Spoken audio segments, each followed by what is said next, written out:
Hello, everybody, and welcome to a new episode of the MinnMax Show. I'm Ben Hansen, and this is a place about games friends getting better, joined by, oh my god, where do I start? Jeff Cork. Hello. Welcome, Jeff Cork, former co-host of Better Quest. You know him, you love him, eh? Yeah, you got no choice. Also joined by that cackling demon, Joe Juba. Oh, that's me. Hello. You know him from the deepest dive on... obviously, Final Fantasy VII Remake Intermission DLC. What? I was on Metroid Dread. Oh, that's right. That's right. Welcome. Mass Effect. Ooh. Oh, yeah, that was a big one. That was actually like a huge, big thing. If we sound different, it's because recording this in the MinnMax studio, it's a rare treat. So apologies for every ounce of breath being picked up by this microphone. Are you apologizing for us sounding so good? I think that's what it is. Yeah. And we sound so good today because of a very special guest. A special guest who likes to go by the name of former Game Informer intern Ben Reeves. Hello. Hey, I think we're 4 former Game Informers. Hey, that's fun stuff. Ben Reeves, welcome, dude. Hey, how's it going? I guess you're on Extra Life. I guess we spent I guess the 4 of us spent way too many hours sitting in this basement overnight. But the MinnMax Show, it feels different. It's a different vibe, right? It's night and day. Yeah, because you don't record it. That's right. That's right. I usually sit there too, so that it's a whole different deal. It's throwing off a vibe. Ben Reeves, thank you for being here. Yeah, thanks for inviting me. What's going on? You invited me, right? Well, more or less. I showed up. You didn't pull the Jojo move of just barging right into my house without ringing a doorbell. Nary a doorbell from this fella. Well, to be fair, your front door is saloon doors, which I don't know, man. Ben Reeves, you're no longer a Game Informer editor. That's right. That's what they keep telling me. After like, you're 15 gonna pay me, right? years.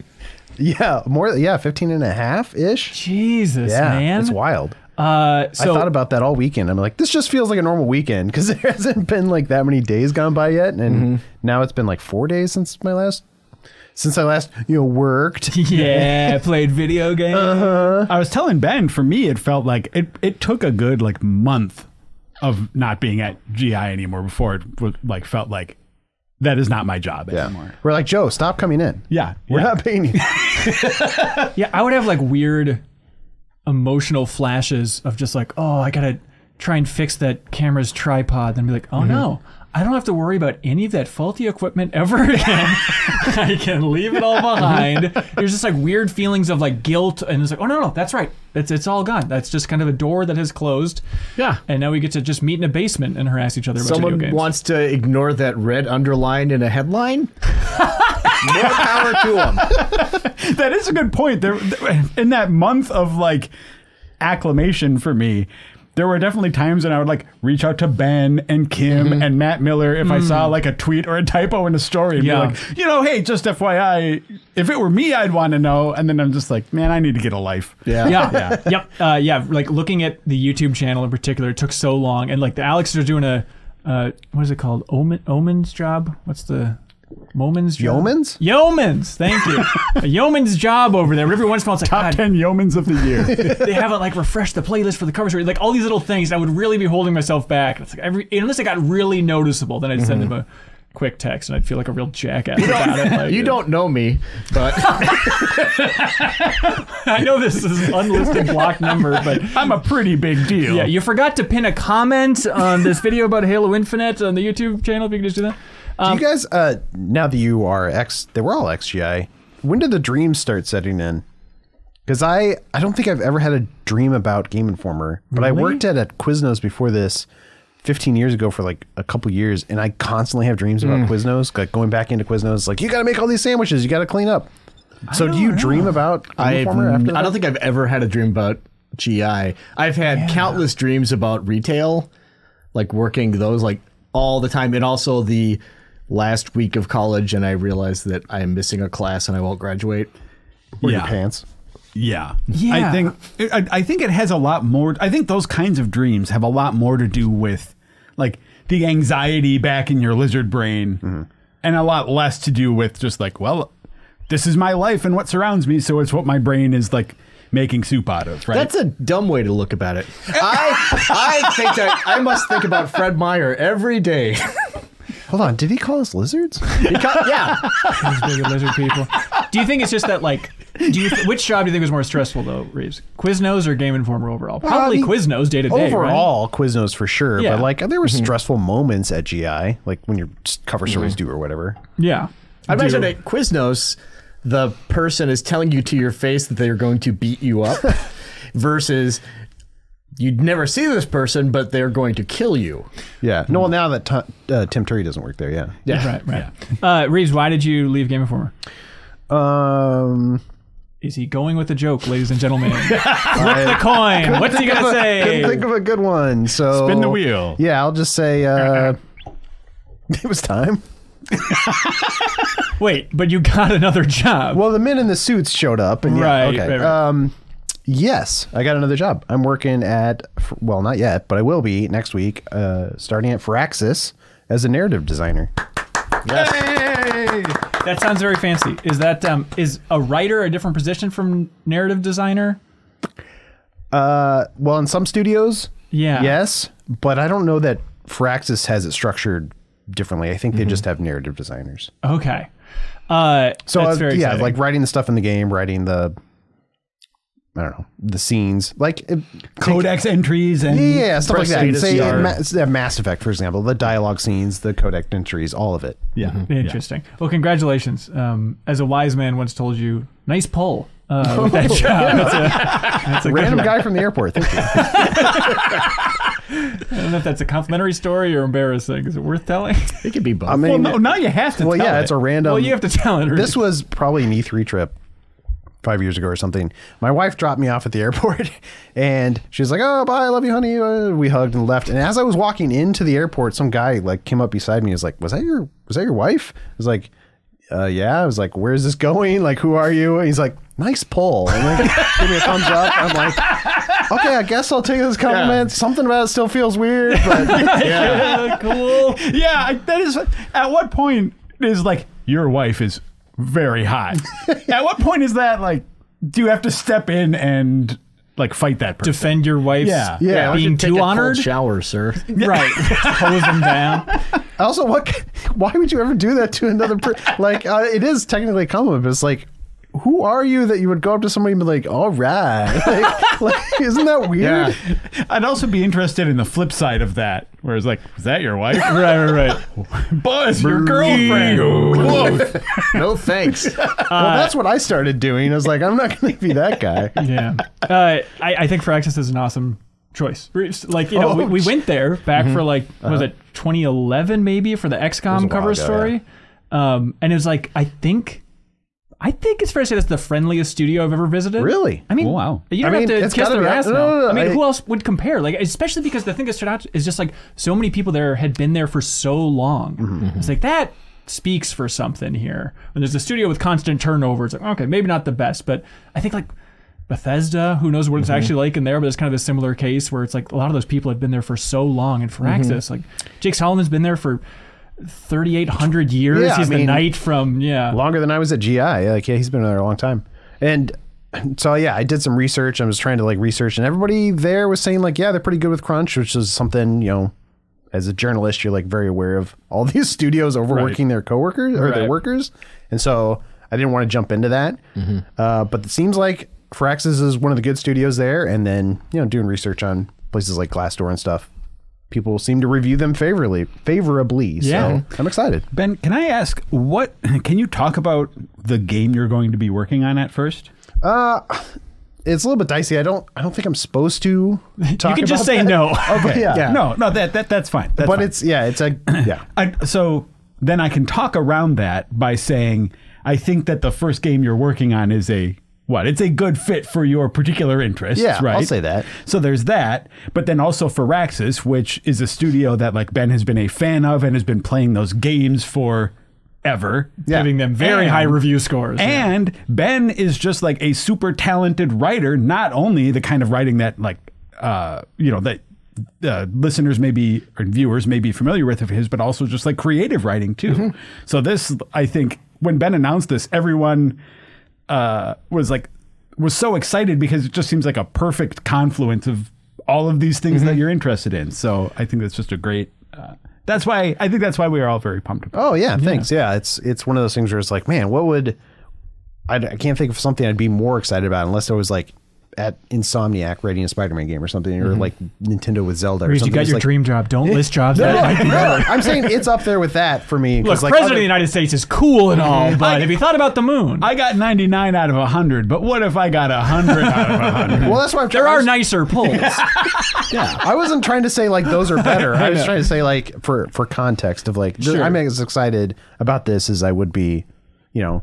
Nice save. Yeah. Yeah, How, getting my nice pull. Right. How are you feeling right now in general? Well, good, because I haven't had to do any work. Okay. I mean, other than moving out of my house. But you know, I'm very excited. I got sort of a pre-brief earlier this week, and that was exciting to talk about stuff, learn about stuff. That I Did might you be write that up doing for soon. Game Informer then? It's like, oh gosh, News story. Here's a lot. they locked me out. Yeah, Yeah, it was interesting. weird getting emails like, oh, this email no longer works. I would imagine that like it's easy if you're like me to get in your head about like you're writing stuff that's going to be enjoyed by a large audience, which is not to say that GI didn't have readers and stuff, but I think it's a lot different, right? Yeah. I will say you could take some of the pressure off that people are going to skip about 90% of. Oh, cool. Right. Yeah, I don't read archive entries in anything. Don't even just run spell check and call it a day. Like seriously, don't put any effort. Lorem in that. ipsum, all of that stuff that no one's going to know. Oh, just Yeah. say like, oh, I heard noises, something scratching at the door. And like ellipses. Just type in, like, just transcribe my day. Yeah, exactly. This is the cat jumped on. Oh, the power went out. Yeah. Why am I leaving this message? That's right. Yeah. It's funny when Ben talks about getting those emails and stuff. When that on my last day, the image that kept popping into my head is that Back to the Future shot when Marty McFly is looking at his hand as he's sort of like fading away. And that's what you were doing as you're typing your goodbye emails and everything? No. But that's just what it felt like as you start getting these notifications or whatever. That's like, oh, suddenly you like can't log into Slack anymore. You can't log into you're not in the Discord. You're not in you don't have access to the video blog and stuff like that. I will say for all of us, with the exception of you, we all left after like it was 100% remote. So there was not a tearful goodbye, turn off the lights one last time, which emotionally I think I don't know if I could have handled that. I was kind of a wreck. Yeah. It got weirdly emotional, yeah. Like even the last day, just like trying to write notes to people and like, hey, thanks for... That's a direct quote too. I appreciate it. Did you have, like- that was what I wrote. Hey, Exactly. thanks. Hey, thanks. Thanks They're for like, the DM, buddy. Who is this? Yeah. God, yeah, I must have, it probably felt like, I remember with my high school graduation photos, like writing on the back of those. That was like the first time I think I've ever exploded emotionally in my life with yours. I was like, what? Why is this killing me? I'm like, goodbye, Callie. It was nice being in biology class with you. And I was just crying for like hours. You had a writing huge these crush on Callie, though, right? things. She was my first girlfriend. Dear friend of the show. Well, I told Reiner to have a good summer, so I think we're sweet. Yeah. Never change. Yeah. Did you have like a goodbye and a morning meeting or something there? It wasn't just all you Yeah. sending a Slack message and then slipping out the door. Well, right? no, we did a Discord call. Right. Well, so that was the weird thing. It's like I started getting the messages like, you're no longer a moderator on Google, Game Informer's Google. Like before I'd even had that goodbye, I was like, well, I'm glad I don't need to do anything there. It's like the body's not even cold yet. I'm still technically posting things on the site, but all right. So yeah, we had a Discord call around 5 on that last day, and then went out and got Runyons with a couple guys with the Alexes and Blake. And Yeah, so it's it a was wing fun. place here in Minneapolis. Yeah, Leo actually came out that night. Oh, I say Leo gets the invite. That's cool. Yeah, that's right. Hey, Brian Tylek writes in. Twi'lek. Do you want to go get wings? Yeah, man. Are you Last busy right Friday? now? Yeah. Last Friday. Hey, anyways, Brian says, hey, guys. That was my Brian impersonation. Hey, guys. One of the things I've always admired about all of you is that whenever someone leaves Game Informer, they don't just disappear into the ether, unlike Joe's hand. You always still remain friends with them or find a way to keep them in your lives somehow. So my question is, how do you do it? Is it just the Minnesota way of life that you value those friendships so much? I assume... This is Brian Vorer. Who's Yeah, that's right. And why can't I do that? Right. I wish I was Please a text picture. me. It's an interesting question. I assume a lot of people have fond memories about former places they work and keep in touch with folks. Yeah, I don't know.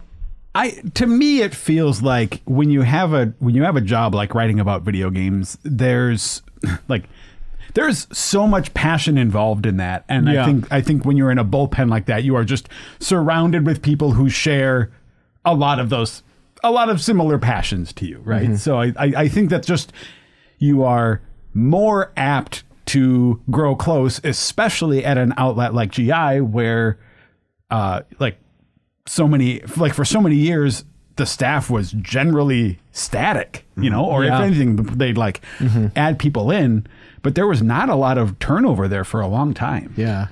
So I think that all of that just helps build these relationships and I said it before too, so much of that job, I obviously enjoyed doing the work, but a huge part of why I enjoyed going to work was because of the people I was there with. So when you take away the job part of it, you're still not taking away the fact that I worked with Jeff Cork for 15 years and Ben for 15 years. And yeah, there's something too about having a job with a lot of people that you like, but then also the fact that the core of it was about having fun and, getting better. That's right. No, but not that every day was a blast. There are plenty of very stressful and negative days in there as well. But when it's yeah, but rarely, it's a real honor, I think, and privilege to have a job where you can look back on oh, here's hundreds of hours of us laughing, archived forever in video together. It's that's such a crazy thing. And so there's so much fun and just laughter coming from that job. There's well, it's tough to just move on and be okay, see you, suckers. I think what was great about that environment also is that, in retrospect, I look back at covering E3 and shows with great fondness, because it was really hard work with your friends, and it's kind of really bonded us, I think, closer than ever, because you're just huddled there trying to figure out this terrible Wi-Fi or whatever. I mean, but those things came at a dependable clip, right? So you knew that it was going to happen. You would kind of bond. It wasn't like that all the time. I don't know that our friendships could have sustained that if that was the norm. Yeah, constant struggle. But I think all of us sort of going through, like Ben said, a lot of the good times, and as Jeff said, a lot of the hard times. That just sort of that relationships in a way that you don't just cast off when unless you're moving away to Maryland or something, and then you're dead. In the back. But, I think also for me at least, and I'll let you talk, Hanson. It was a delightful surprise, because something that when I was younger, that the sentiment from Stand By Me kind of stuck with me, that it's you just never have friends like you do when you're 12. Right. And emotionally, we're all still 12. Exactly. Therefore, 100%. No, but I think that was proven wrong often and abundantly. I feel the friendships that I made at GI are friendships that I will have for the rest of my life. Absolutely. I've went to your wedding and you didn't invite me. I'll go to yours. Cool. Things like that. It was I love these guys, and even people like Tim and Dan are out of state and everything, but we communicate with them all the time as well. So. Well, speaking of weddings, Dan's wedding was out of state, but I think most of us in this room made a point to go to the wedding, right? Joe wasn't invited because Joe didn't invite Cork to his. It was a real tit for tat. Daisy chain. Yeah, it makes sense.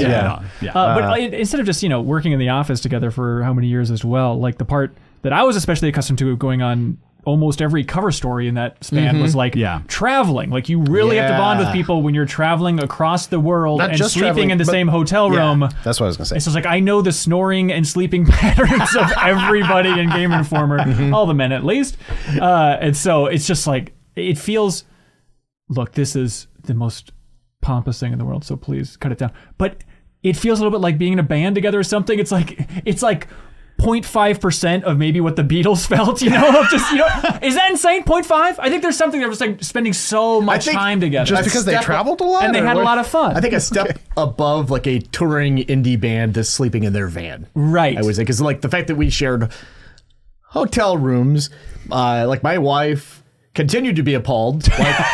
Wait, your parent company is what? You have how many readers? Why don't do that anymore, though. That, well, I mean, there's not much traveling anymore. Yeah, because there's no traveling. No, but it's trip in 2 years. But the policy changed. Yeah. Oh, interesting. So, anyhow. Cork, do you remember that time that we were in Osaka and we got to our hotel room? Oh, no. And then you immediately went to the bathroom and you were taking a little while. And so I was just, looking around the hotel room as you do. And they had like this fancy Japanese robe. And so I immediately took off my clothes, except for my boxers, because I'm tasteful, and put the robe on and just like laid in the bed. And then like 2 minutes later, Court came out of the bathroom wearing the exact same robe, doing like a fancy pose. Like we separately both were going into comedy robe mode. It was amazing. That's really good. Well, yeah, I mean, just not just traveling, but traveling internationally, especially, feels, I don't know. Oh, we had cool opportunities, and that was part of it. So I don't want to come across as like, I don't know, arrogant or something. But that does bond you in a way when you're in another country where you don't speak the same language. Oh, there's 2-3 other people near me. Like that, just navigating awkward experiences helps bond you. And then like coming back to the hotel room, being like, did that guy in that interview, is he as cool as I think he is? Or like the inverse, like, we need to huddle because this cover story is effed. We are on fire. Yeah, absolutely. Yeah. I think it's also a weird flip too. And tell me if I'm just the mean one here or something, but I think there's also a beauty about like the relationship all of us have now, where there's a lot less stress involved. Like I feel like I get along with you so much better now, Joe. Not that we were like enemies, but I would say probably twice a month you'd have those moments of like, Hanson, you can't just like that tone. And it's like, I got it. And I was plenty frustrated with everybody at different times. But I feel like when it's all in the past, it's like, especially like there's a MinnMax thing where it's all just like contract. Like, I don't think I'm ever going to get really pissed or frustrated at anybody ever. Because like, I don't know, I'm on a podcast with them a couple of times a week and that's about it. Yeah. Yeah. I think, I've found that to be true, especially when like, okay, so at GI, I'd have to assign people reviews. Yeah. And there's some part of you that knows like, this game is not going to be good. I have to assign it to Ben and like, I was your go-to, is what you're saying. I think everyone had to jump on grenades from time to time. Yeah. Jeffem lived on them for a while, I think. So I mean, mediocre third-person shooter, that smells like Jeffem. So there's that element of like, okay, well, we're interacting in a sort of like professional capacity here, and those things still have to get done. But on a like personal level, I don't want to waste Ben's time with some garbage game. I don't want to waste Jeff's time. But so it's like, I think those kinds of things too, apart from just like the weird office flare-ups, which I know how I am. I understand. No, that's fine. You're in the right most of the time, I think. But like when you take that out, I think you do just get to enjoy all the best parts of people without having to worry about the pressure of the actual job. Yeah. So I was thinking the other day about just like I think I could be a jerk every once in a while, and it's usually in the sense of like, oh, let's film this. This will be funny. Let's put this person in this situation. That'll be funny. It's like, no, it's not funny for them. It's kind of the rebuttal. Like the one I was thinking of the other day was Elisa's first day on the job. I was thinking about that too. She was on the podcast and she was Canadian. And so I was like, oh, this is going to be fun. So she was is Canadian, but she was on the Game Informer show with Joe and Tack. And so I was like, oh, would it be funny because she's coming down from Canada? I'll give her an American citizenship test. I was like, oh no, that's too mean. How about I make Joe and Tack take the American citizenship test to see if they would pass it. And it'll be this funny podcast routine in honor of Elise working in America. Yeah. And we did it. I was so mad afterwards. Tack and Joe were pissed because they're like, I don't know how many years a senator is for his term. Like, and they were just so pissed about being just blindsided and making look like idiots. No offense, but it's just like not knowing most of those questions, which is totally And now reasonable. you're not a citizen. That's right. See, yeah. And then it was after that I was like, okay, I will just cut that 20-minute segment from the podcast has never seen the light of day. Yeah, and like I think with some warning and stuff like that. But then you would have said no. You didn't tell him? Well, no. Oh, yeah. So it was just on the spot, and ultimately what it boils down to, it's I'm normally pretty game for doing weird stuff if I know, but then suddenly it's like. Asking a bunch, like I just looked like an idiot. Right, I just don't want I don't want to look totally stupid by failing, like not only not getting the right answers, but giving really dumb answers to some of these things. Yeah. And God bless Tack, but he's not a fan of looking kind of dumb on air. It's not his greatest quality. I don't even mind it. I just like some control over the kind of dumb I look. I see. Yeah. Well, hey, Reeves, thanks for being here, man. Yeah, man. All right. Long intro. Yeah, that's the intro. Are we good? Welcome to the MinnMax show. Yeah, hope you've enjoyed the Game Informer show. Remember to subscribe on your favorite podcast app. Let's see. I have a bunch of questions, memories, all that fun stuff. We want to jump into some of this stuff now. I think for community questions, it's going to be a little bit more. Hey, man, it's your podcast. Hey, man. I know in the last episode of the Game Informer show, you listed off some of your favorite things that you've done and all that fun stuff. And you started with... like your favorite article you've ever written? Was it one about why we play games? Like you've brought it up a lot. You made like a video version of it. Like it's the one you keep coming back to in a weird way.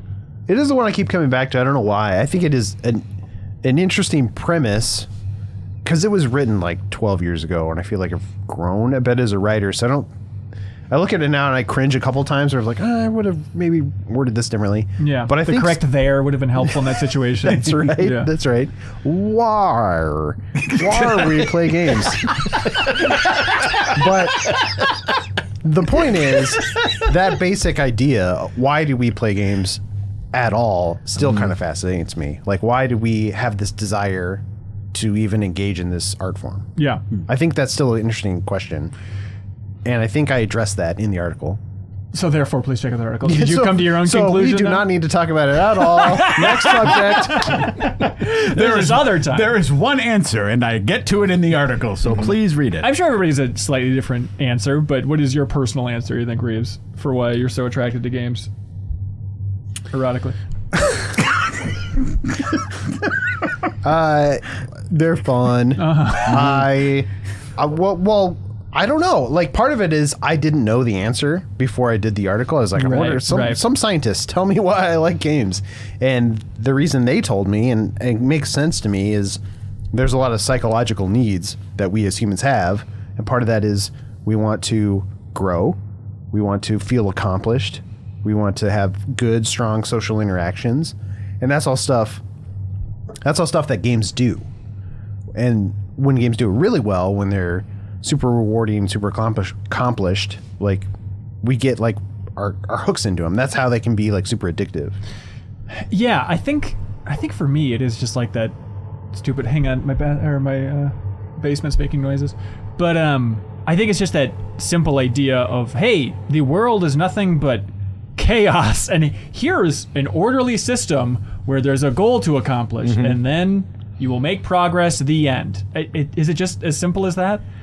I mean, I think that's an element of it, but I think building off of what Ben said though too, I like the idea that there are all these things that you want, but in real life there's risk associated with that. Like you have skin in the game in real life, right? Like oh, I want to try to buy up some land and start a farm and build a successful farm. Like, that's going to cost you millions of dollars, and you will possibly end up bankrupt at the end of, like in real life, you can't do that without significant risk. In Stardew Valley, you can do that, and you get like all the satisfaction of the accomplishment and none of the risk. You just get to like immerse yourself in it, and it's like all the positives and none of the negatives. Except for the dead grandpa. That's a bit of a bummer. Well, yeah, but, get you down. Well, that's going to happen no matter what. That's the thing I learned is they compared it to, I can't remember the name of the guy I talked to. He was a scientist. And, Stephen Hawking? Oh, you met him. Yeah. Okay. So Hawking said that he compared it to work, right? That we as humans, you could say we were designed, or you could say like we evolved to this place where we really like to accomplish things. We like to grow. And games do that.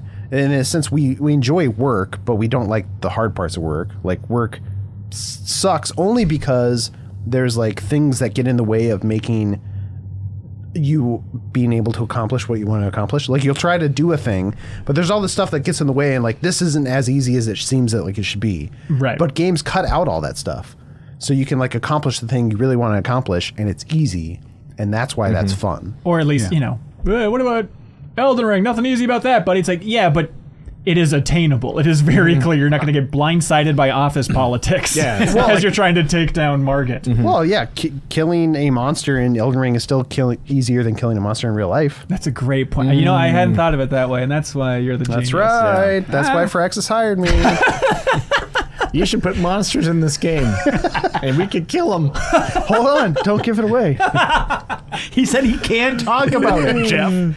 I'm reading this book right now called 7 Games. Have any of you heard about it? Brian Vore sent me a link to it because they mentioned it in like the Axios newsletter, and I was like, yeah, Brian, that's extremely up my alley. Where it's written by a contributor to 538, like the political analysis site and all that stuff. But it's a really interesting book where it tracks human history through 7 different games. So it's like checkers, chess, Go, backgammon, poker, I forget the other ones. But each chapter is dedicated to a game, and it tells a story of like where this game came from in history, how that whole thing works, who rose to be the greatest of all time at this game, and then how AI came and stomped the F out of that human. And so it's fast because every chapter is just like, boy, I'm really rooting for this person. This is great. Like the greatest checkers player in the world, I guess. The way that the author wrote it, he said that like it's the greatest competitive streak in sports history because he went 10 years undefeated in checkers. This guy was just a machine. And it's like, well, it's checkers. How complicated can it get? But when you get down to like competitive checkers, there's a bunch of little maneuvers that they start out with to make it more dynamic and interesting, so it's not always just a tie. And then the rise of AI comes in and just annihilates everybody in sight. And then the coolest part is, especially in the chess chapter, that really focuses on like, you know, everyone was so cocky for so long. Like chess, that is impossibly complex. No computer can get near this thing.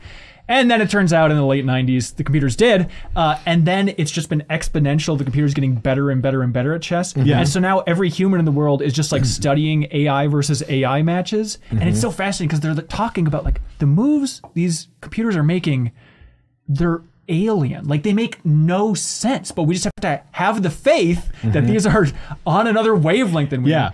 Like the bishops are moving like queens. It's crazy. Yeah, they're really bad. Pawns are like knights. Moving it off the board. That's insane. You should check out, there's a documentary out there called, now I don't know what it's called. Maybe Queen's it's just Gambit. called AlphaGo.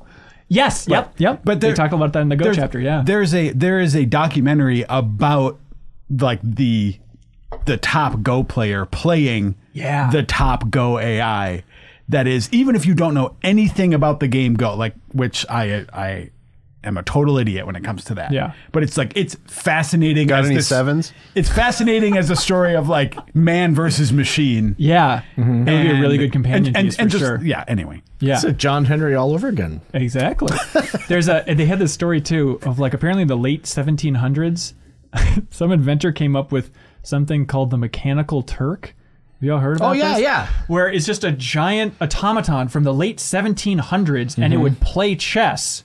It knew how to play chess. And it was beating all of these chess masters. And so it traveled the world, and like Benjamin Franklin went up against this thing. He's like, this machine is incredible. Napoleon Bonaparte played and lost to this thing. Was it just a person in a suit? Turns out it was a guy in like this little container at the bottom that was moving a bunch of levers. But like they did it. Benjamin Franklin's like, well, I'm the smartest man in the world, and this, by God, is a true mechanical beast. What was it called again? The Mechanical Turk. And you look at a picture of it now, and it's just like this embarrassing, stupid thing. There's a giant box. Check in the box for a human, everybody. Check the box, it says ouch. Classic Turk. But anyways, in that book, I guess the point that I was getting to is they have the definition of games, which has been widely circulated now, where it's like, okay, other than Sid Meier, your new boss, I believe. That's right. Do you have to do like your, yearly review with Sid Meier now? Is that going to be an honor that you get Probably, to have? yeah. Yeah, that's going to be stressful. But what, he defined it as a game as a series of interesting decisions. But like the way that this book quotes it is a game is the voluntary attempt to overcome unnecessary obstacles. See, I think Sid's is better. That sucks. We're with Sid. Well, you read Sid Meier's autobiography, right? Yeah. Well, he talks about that too. And he's like, I don't know if I remember saying that exactly. He kind of goes into it a little bit. And also, I love it. And he's like, I don't think it's true because Guitar Hero, that doesn't fit. Yeah. Turns out Sid is smart enough to come up with That's that. an interesting choice of when to activate star power. That's right. Wait to hear that sweet sound. As you're trying to go through it. Cork, you seem like somebody who plays a lot of games just for like soothing the mind. For me, I think games come at a really nice intersection between comfort and novelty, both of which I think are like my dominant urges and things that I seek out. Yeah. So, I mean, those are things that I seek out in like off-screen experiences as well. I like to see new stuff and do new stuff. As long as they're comfortable and you can be in a beanbag. As long as I can wear a hoodie and but I think that's where it is. Like sometimes like a game will be like more novel and less comforting, but those two things are generally in the wheelhouse of what I'm going for when I'm playing games. Yeah, the comforting angle is something like, I don't know, have you played Vampire Survivors yet? No. Has anybody played Vampire Survivors? No, I've heard you guys talking about it a lot, though. Yeah, it is, I enjoy it, but it is definitely that thing of like those games where you're getting so addicted to it, but you're so aware of the loop. Like, I know exactly what this game is doing. I should be smarter than this. Like, Nobody Saves the World is a great example of just like that game is so satisfying on every level, even though I'm aware it's just watching a bunch of levels go up, but then we'll unlock new stuff where we need more levels to go up, but it works so well. That sounds like a terrible game design that I would not like at all. Have you tried Nobody Saves the World yet, Cork? No. God, I've been screaming about it for so long. It's on Game Pass, I believe. I think, Okay. Yeah, it's probably my game of the year so far. I mean, it still is my game of the year. We're like in March, so it doesn't mean a ton. But yeah, it is really, it's such like a, it's like a bunch of check boxes. You're like, I'm just gonna check this off. But like, it's so addictive. You're like, I just want to keep everything feels everything else. Going back to the sense of like accomplishment. Like we as humans like to accomplish things. We, the pride you have when you like put together an IKEA set. You're like, well, I did that. Like, and you see that. And then sometimes you just like take it apart just to put it together again. Or even Legos. Yeah, like, oh, I did that thing. I built that thing. And that's what it is. It's just, but on a micro level, like there's tons of just little upgrades you do constantly. Yeah. It's really good about that. I was thinking about games recently because I've been playing a lot of Gran Turismo 7, which, by the way, Sony provided codes for. They like us to point that out. But that's out this week. And like I played Gran Turismo 3 back in the day and I enjoyed it fine. But like, I like Forza Horizon and stuff. But I was like, I don't know, going back to a more sim angle.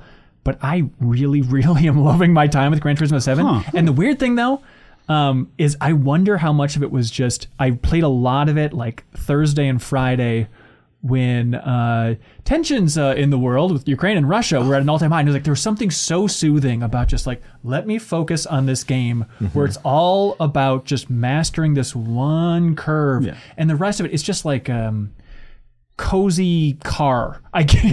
Car cozy? Yeah. What's the right way to put it? You can hear the leather squeaking under your butt. And it's literally just like beautiful UI, and then they play Claire de Lune, is that classical song? It's just like classical music underneath, just like beautiful UI. And instead of Forza Horizon, where it's just, here's everything, blah, blah, blah, take it to this, look over there, progress over here. It's like, no. One goal at a time. You're not worried about anything else in the world. It's just traveling around the world with all these different tracks and just trying to master this one thing and making a little bit of progress along the way. But I'm really enjoying my time with that thing. That sounds nice. Yeah, it is a nice thing.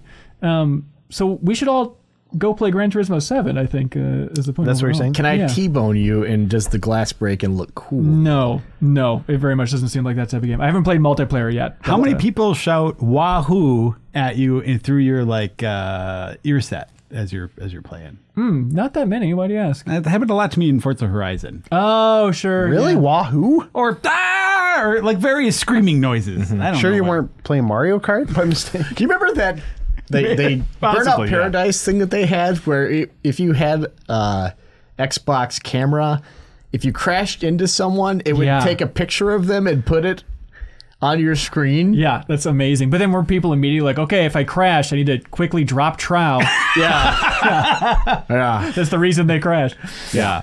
I think the best like car crash image association is like the Luigi death eye in the death stare in Mario Kart. Yeah, it is solid. I got so many laughs out of that. Last thing about Gran Turismo 7, they always get a lot of flack for taking so long to get these games out. This game just has a confusing amount of stuff in it. It has like history of all these different car manufacturers with like beautiful piano working underneath. It's just like a car documentary. Dig into that Porsche one. It'll be very enlightening. Oh, yeah, I'll have to check this out. But it's crazy because then they also have like a timeline of basically human history, like the history of pop culture baked into there as well. So you can see where the car you just unlocked compares to, for example, when Jean-Paul Sartre, is that how you pronounce his name? I think it's Sartre. Sartre received the Nobel Prize. Or like, here's when the first skeleton of a T-Rex was discovered and fully assembled. It's just like, it's like no wonder this game took so long. It's like a history of all of mankind baked in there as well. It's just a weird, classy experience. Ben, you're a narrative designer. The answer should be self-evident. That's right. They consulted on this game. Yeah. They said, put everything in it. Exactly. Do you remember, speaking of pop culture, do you remember that pop culture museum? Like we went, I think it was on the Firaxis trip. Like it's in Baltimore. We went to Baltimore, yeah. It's such a cool museum. It's like the history of pop culture over the 1900s. It starts with like even the 1910s, like the Yellow Kid comic strips and stuff like that, all the way through to like the 90s with Ninja Turtles. And what I remember is we got there and I don't know what the advantage was, but they asked you some trivia question about comic books and you got it right. And I was like, wow, this is truly the best companion I can hope for in this situation. I was amazed. What was the question? I think it was something about Superman, like some plot point from Superman in 1972 or something. That what does the S on his chest? Yeah, some deep cut that was basically impossible. Soup. Hey, I asked Kyle and Jeffem if they had any Ben Reeves things they wanted to share. And Kyle immediately brought up something that I don't think we talk about enough and I forget about and I shouldn't forget. But Kyle said he wanted to just give a shout out to the Smash Brothers tournament at E3. Oh, Joe, do you remember this? No. Oh my lord. There was a big press versus press Smash Brothers tournament hosted by Jeff Keighley, where it was like in this... Was it the Nokia? Yeah, Nokia theater. So like, a huge crowd of people watching this. And they were like one of the first people to get to play Smash for Wii U, maybe? It must have been. Maybe, yeah. And so they had 4 members of the press there. And Jeff Keighley is on stage introducing them to the roar of the crowd. And first up, he's like, hey, we have from IGN coming in, Fran Mirabella. And Fran runs out and he's punching the air. Literally. And next, from Game Informer, we have Ben Reeves. And Ben walks out from behind the curtain with his phone like this. And then he goes, just holds up the finger to Jeff Keighley, like, hang on. And then he puts it down and then sits down. And Jeff Keighley is like, well, he must have just been finishing a very important phone call. Like, he just tries to roll with it, thinking that you're sincerely on the phone. It's so good. It's amazing. Just a heel turn that was not necessary at all. Like, how much would we have to pay you, Cork, to do that in front of a crowd of people to just... be on the phone. To just slight Jeff Keighley specifically, too. Like, Kyle ended up filming that. Yeah, there is like, footage. He filmed something like of us walking into it and then something right afterwards. And then it took him like 5 years to finally like put the video up online. I think it's online somewhere, though. It is. It's not on YouTube, but I'll share a link if you want to see Jeff Keighley trying to wrap his mind around Ben Reeves' comedy, which is pretty stellar in my mind. Sparks and smoke coming from the back of his The funny thing, too, is like, I picked Greninja, which is my first time ever playing the character, which is a huge mistake. And then I was like the first person knocked out, of course. So I was like, oh yeah, I'm going to do this. Oh, what? Jeffem said, I think Ben Reeves was low-key one of the best storytellers at Game Informer. It's the end of the day, aren't we all storytellers? That's right. Jack and Jill went up a hill. That's right. You never stop writing that in your previews. He says, what happens next? You decide, dear reader. His cover stories in Game Informer classics always did a great job of establishing a time and place and making the people he wrote about very relatable. And he did a lot of these articles. He was definitely underappreciated for that. Oh, thank you. Is that nice? I remember I think the only time I've ever read a video game preview and finished it and thought, that was a really great piece of writing was, I remember I Kiss Your Ass Too Much about it, but it was the Spider-Man Edge of Time preview you did for Game Informer. I was like, this is like genuinely good, and there's like a human story in it. It wasn't just, you'll unlock. I remember you telling me that too. It was like, this is the best thing you've ever written. And I was like, really, that one? I was like, and then for the next 10 years, I was like, am I ever going to top that Spider-Man thing? Never did. Yeah, you should have stopped right Why We Play I'm just saying, it's very good. You should read Why We Play. that other article I wrote 10 years ago. I really like Ben's. My favorite article of his was the one about the guys who made all that money making terrible games. Oh, yeah. Oh, yeah. What Yeah. was that again? I tweeted it out, actually, like last Friday, because I tweeted out a bunch of things. I was like, here's some of the things I'm proud of. And, gosh, what was that? It was... Bethesda? No, I'm just having fun. Just making jokes. They make great games. I tweeted it out. Go check out my Twitter account. But it was basically, sorry, I can't remember the name of the story. This was the name of the article, but it's a bunch of guys who, it's one of the guys who founded Alchemy Labs, actually, and they went on to Oh, make really? Job Simulator. Job Simulator, yeah. And they had this fun idea that they would just make a bunch of like really, really crappy, slot machine games. yeah. And they basically automated the whole system where their system, they programmed it, would pull images off of, they would put in words first of all, like banana, and then it would like pull, okay, let's find a picture of a banana, and then slap it onto the slot machine thing, and then upload it onto Google. And it was like Banana Slots, this game on the Android store. But it's all 100% automated. Yeah. And so they just fired it off and walked away, and then it started, it had ads turned on, and so they started making money. like millions of dollars. Yeah. Well, I don't know if it was millions, but it was. It was like $8 million. It was a lot. $1 million. That's right. But they were like, making legit money out of it, and they're like, this is maybe unethical, and at some point they're like, maybe we should not. Yeah, it kind of became a. Anyway, the article goes into that and just how Google would allow this, and like, what does it mean to have a curated garden versus walled garden versus just an open system where anybody can publish things. So Right. I think it gets interesting. Yeah. I was going through my phone and just looking at like old photos and videos and stuff of you specifically, because Google Photos, I love this thing where you can search. I'm so by, like, handsome. That's right. You can search by the face. I just think it's the coolest thing. And I found this video. I was like, I don't know. Do we do this? Do you remember setting up all of those PlayStation 1 games for Extra Life in like Domino's? I remember us talking about it. Did we end up? I found a video of us doing it. I don't. At least it was like a doing test that. run, like in one half of the bullpen. But did we end up doing that for Extra Life? I don't think we did. But we just set it up as a test. We must have. I don't. The even idea was remember doing like it. for every donation, we'll set up a new PlayStation 1 game, because at Game Informer we had the Vault, where you had all these thousands of games and all this stuff. Well, our and idea then was we're like, gonna this tip is it going to over. be annoying to set up, so let's have an intern do it. I think is what we were talking about. Maybe that's why we called it off. Yeah, but then I think the idea was if we didn't hit our goal for Extra Life, then we wouldn't knock over the dominoes. So we'd be setting it up for 24 hours and just letting it ride if it didn't happen. Oh man. Which would have been diabolical. Also, just the odds of that getting Kicked over. accidentally yes. kicked is Yes. astronomically 100%. high. Yeah. Especially Extra Life, everybody running up and down those stairs. Yeah. It would have been a complete disaster. It would have happened.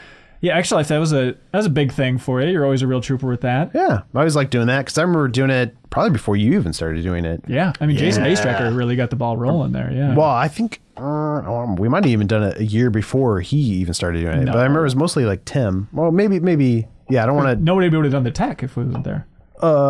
Tim. No, yeah, you're probably right. It's probably Nick Jason. Aaron's? I don't think so.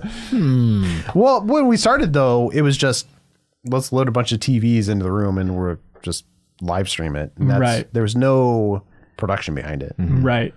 And then now it's, I mean, mostly because of you, like you've taken the ball and run with it, and it's been a fun production. And even last year, it was fun to like sit around this table and do it for 8 hours. Yeah. When are we firing up What the Dub here? Yeah, we should really get that going. God, that is the funniest thing. It's on my top 10 list for games of 2021. Just like I can't deny that. That game is so freaking funny. Really good. I brought it to several parties over Thanksgiving, and it was always a hit. Yeah, it absolutely is. Do you remember? Obviously, we shot a lot of Man on the Street stuff. I guess I say a lot, but how many did 5 maybe? Something like that, where we just walked around the streets of Minneapolis Yeah, and did interviewed this random just people? become This Is Your Life too? Is that where we're Yeah. Yeah, why? just, yeah, I like the Man on Your Streets a lot. Man on your streets? Man on Your Street. Funny thing about that is, Man on. Okay, this is. Remember when I had the idea for having the road show, and I wanted to like always start the thing by like, let's get this road on the show. Yeah. And that was going to be my thing. Anyway, He wanted to do a show about roads. Is it in the Benvention? country roads, by roads, Oh, highways, Benventions! freeways. I forgot about that. Yeah. Yeah. That was always a highlight of going on a trip with you, as you just reading through your Benventions from your phone's note. Right, as Todd Howard would beg you to stop. Please, we need to do this interview. I got 5 minutes. Do you remember shooting the... we were going to do, does the public know about VR? Mm-hmm. And we went to the Skyways in Minneapolis, and we tried filming for like 3 hours, and... I don't think we got a single... Nobody was up for it. Whereas you wander the streets by the river, and like... A bunch of college kids down there. Yeah. Some people it was would still say pulling like, no teeth. thanks, but like I Most would people say would. 2 out of 3 you'd get people, maybe half. Yeah, I don't know. But point is, you get people to like right. say yes. We didn't get a single person who wanted to like jump on, and it's probably because it's all business people. Up Yeah, there. and they're just walking to go to lunch and whatnot. But it's such a weird bust of like, yeah, sorry, we just spent the workday asking people if they wanted to talk about VR, and they all said no. So what are you gonna do? There's your feature. There's your feature. Wasn't there one person who was like, I don't want to be recorded, but because we had the Oculus with us, I think the Quest maybe. Did we? And they were like, "Is that it? Can I try it?" Like they were curious about it, but they didn't want to like go on record. Weird. Do you remember when we were asking people if they knew who developed Call of Duty? Yeah. And then one lady, you asked if she knew what Call of Duty was, and she's like, yeah, it's like, I don't know, something about terrorists. And then you just gave her a deadpan look, and you said, yeah, but what if I told you the terrorists were right? And just a straight face and held a mic to her face. It was like, when I look back at those experiences, I just remember like so many incredibly uncomfortable jokes. It was very, very uncomfortable All to do of that. those were uncomfortable. Oh, that one especially though, because that's when Ben kept bringing up Big Red One. Oh, exactly. Yeah, because somehow Big Red was referenced, and then it was like every interview, Big Red One had to be slipped in as a joke about Call of Duty. You can do my whatever you God. want if you have a microphone. Honestly, yeah, like I went back and watched that Wii U one, which is the first one we did, and like the first person we ever talked to made me laugh because you open with giving the mic, and then you go, all right, so why are we talking to you today? And you hand her the mic, and the sweet lady's like, well, and she's like tries to roll with it. She has no idea what we're doing or what this is about, but she's just like, everybody's so eager to please. Yeah. Like, everyone is so sweet in those videos. I really love doing that. Well, yeah, because you're a huge a-hole to them too. Like, well, by you I mean me. I'm just a huge a-hole to them, and they're like, oh, and smile and nod, and you're like, I'm sorry, dude. I really feel bad. Sorry about that terrorist crap. I thought it would be a funny bit. Well, but no, I kept sending those to my family too. I would send them to my mom, and she's like, "Oh, this is very funny." And for each one, she'd always say, "It's not as funny as the last one." She would say that like every time. I was like, "I'm just progressively getting worse." Okay, You've been funnier, I think. Yeah. Hey, Jeff Cork, do you know Yes, sir. how we're allowed to record this legally? Some kind of fair use thing? Yeah, that's right. Which can be found at patreon.com/MinnMax with 2 N's, everybody. Thank you so much. If you enjoy the show, you can help support the show and help support independent games media by heading over there and supporting us at any tier. Unlock some cool options for you. Just go to patreon.com/MinnMax. Just see what the tiers are like. You'll find something you like, I promise. And special thanks to these folks who jumped in and supported us just today in a little something we call the Hot Pocket. They hit the Hot Pocket and subscribed and support us on Patreon today. So thank you to Connor J. Tobin. You want to read this one, Reeves? thank you, Connor. This is a trick. Meet Tony the Swordsman. Well, his name is just Tony the Swordsman. That's just the Patreon email. Oh, okay. Says meet Tony the Swordsman. Thank you, Meet. Appreciate it. And Zeno, thank you for supporting us on Patreon. We appreciate it, folks. Also, thank you to some of our bigger supporters. You know who they are. We're talking the one and only Jabba's Palace, the Star Wars game, the Love Letter game. Have you played a Love Letter game? I love Love Letter. I have a Batman version of Love Letter. Oh, really? Yeah. Speaking of Love Letter, when is the new Boyhood movie going to come out? From Richard Loveletter. To know. But anyways, this is a Jabba's Palace Star Wars variant of Love Letter. It is a fantastic game. I brought it to Arizona to play with my parents, and they laughed a ton. It's a great game, very easy to pick up and play. You can bring it to a brewery. It comes in a beautiful little package. So check out Jabba's Palace, a Love Letter game if you're looking for a 2 to 4 player. Are you guys an Eris person or a Tifa Love Letter?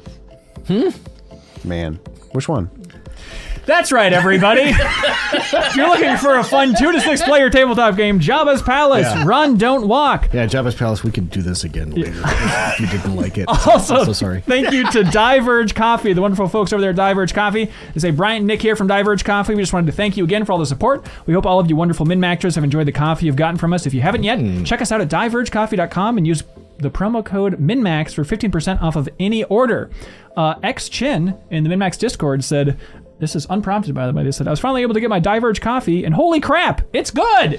Nice. So there we go, Diverge coffee. Testimonial. Yep, that's it. Also, thank you to the folks at Fixture Gaming. They want everybody to know about the Fixture S1, which is a clip that you put on your Nintendo Switch Pro controller so you can slide the screen onto it and then play on the go with the greatest way to play Nintendo Switch games. Do you remember the Satisfy? Yeah, but this is for a different product, which is called the Fixture S1 from Fixture Gaming. Do you remember that other product? I do remember the... Do you think this is better? The Fixture S1, everybody. There's a link in the description. We'll check it out. It's $35 over there on Amazon. It's great coffee. I love it. Also, they are making the Fixture S2 for the OLED model, so that's going to be releasing in the future. But thank you to Fixture Gaming.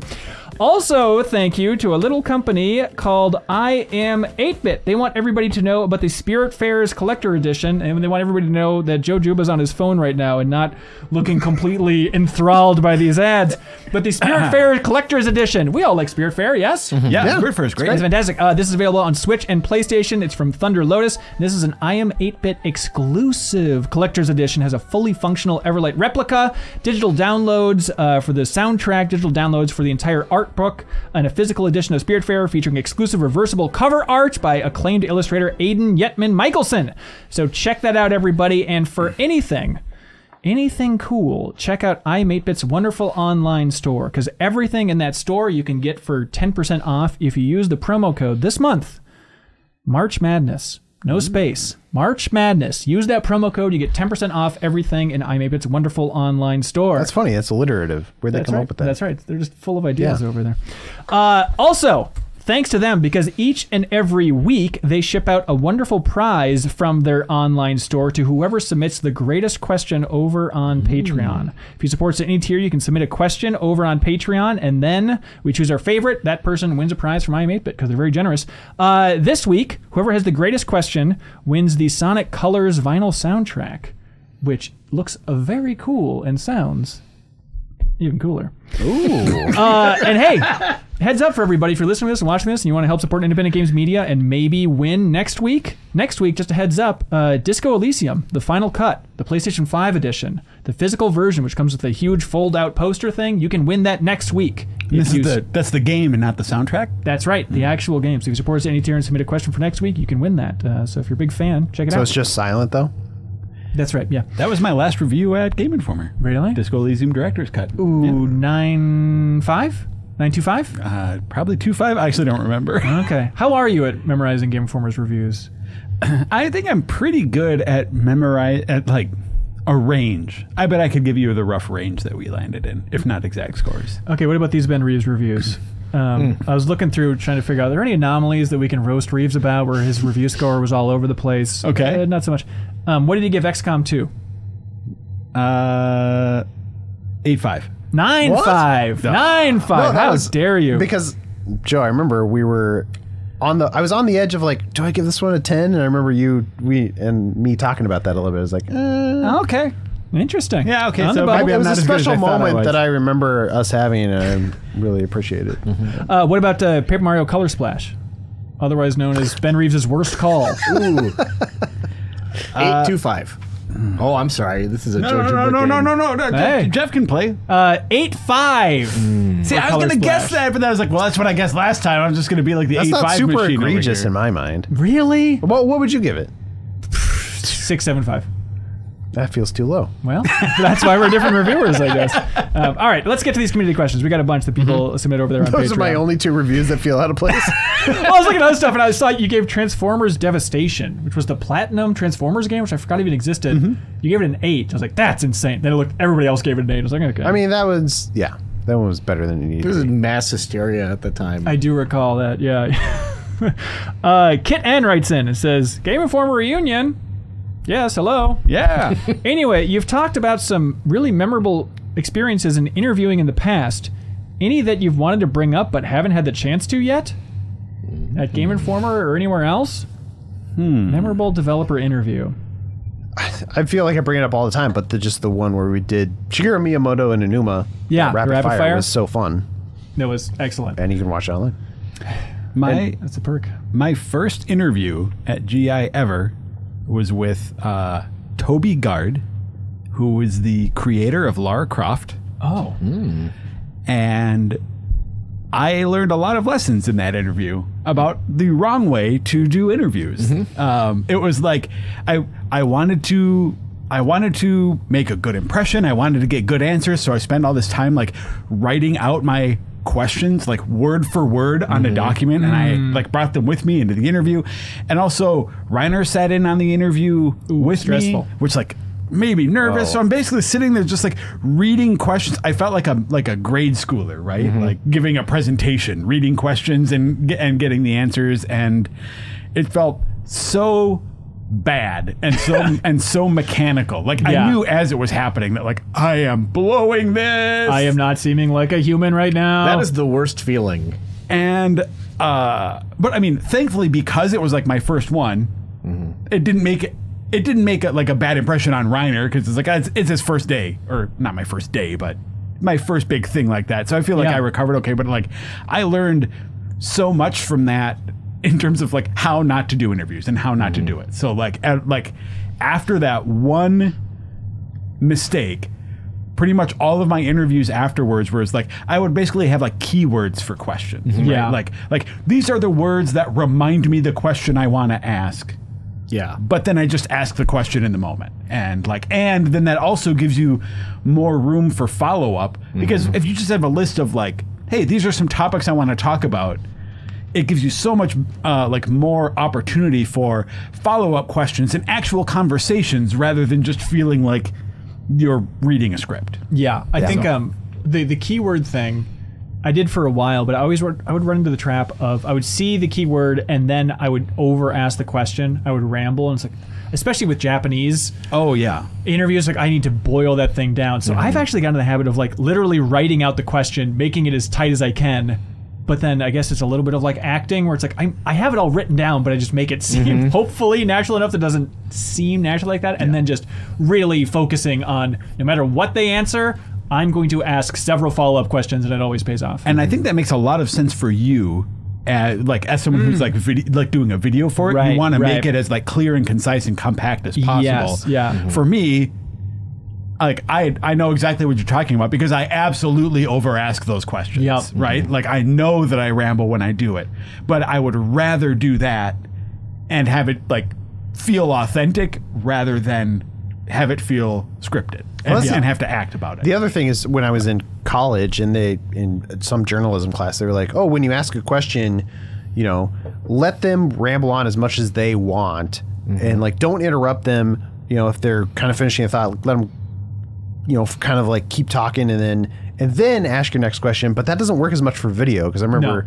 talking to you about that. I was like, well, you kind of want to like keep the flow going, and so you want to like, once they're getting down to the wire, like interrupt and ask the next question. It seems, I remember a producer taught me once, and it seems counterintuitive, but like you want to interrupt people in a very subtle way when you're doing an interview, because if you ask a question and Cork starts rambling about his time in high school, if I'm not literally butting in, but I'm just holding up a finger and making it seem like I'm ready to ask the next question, they will naturally wrap it up and keep it a tighter, shorter, cleaner answer. Which is better for video. Exactly. Which is interesting, just the difference between video and like written journalism. Yeah. 100%. But for like most memorable interviews, I think a lot about, and I'm glad I still have the audio. Oh, yeah.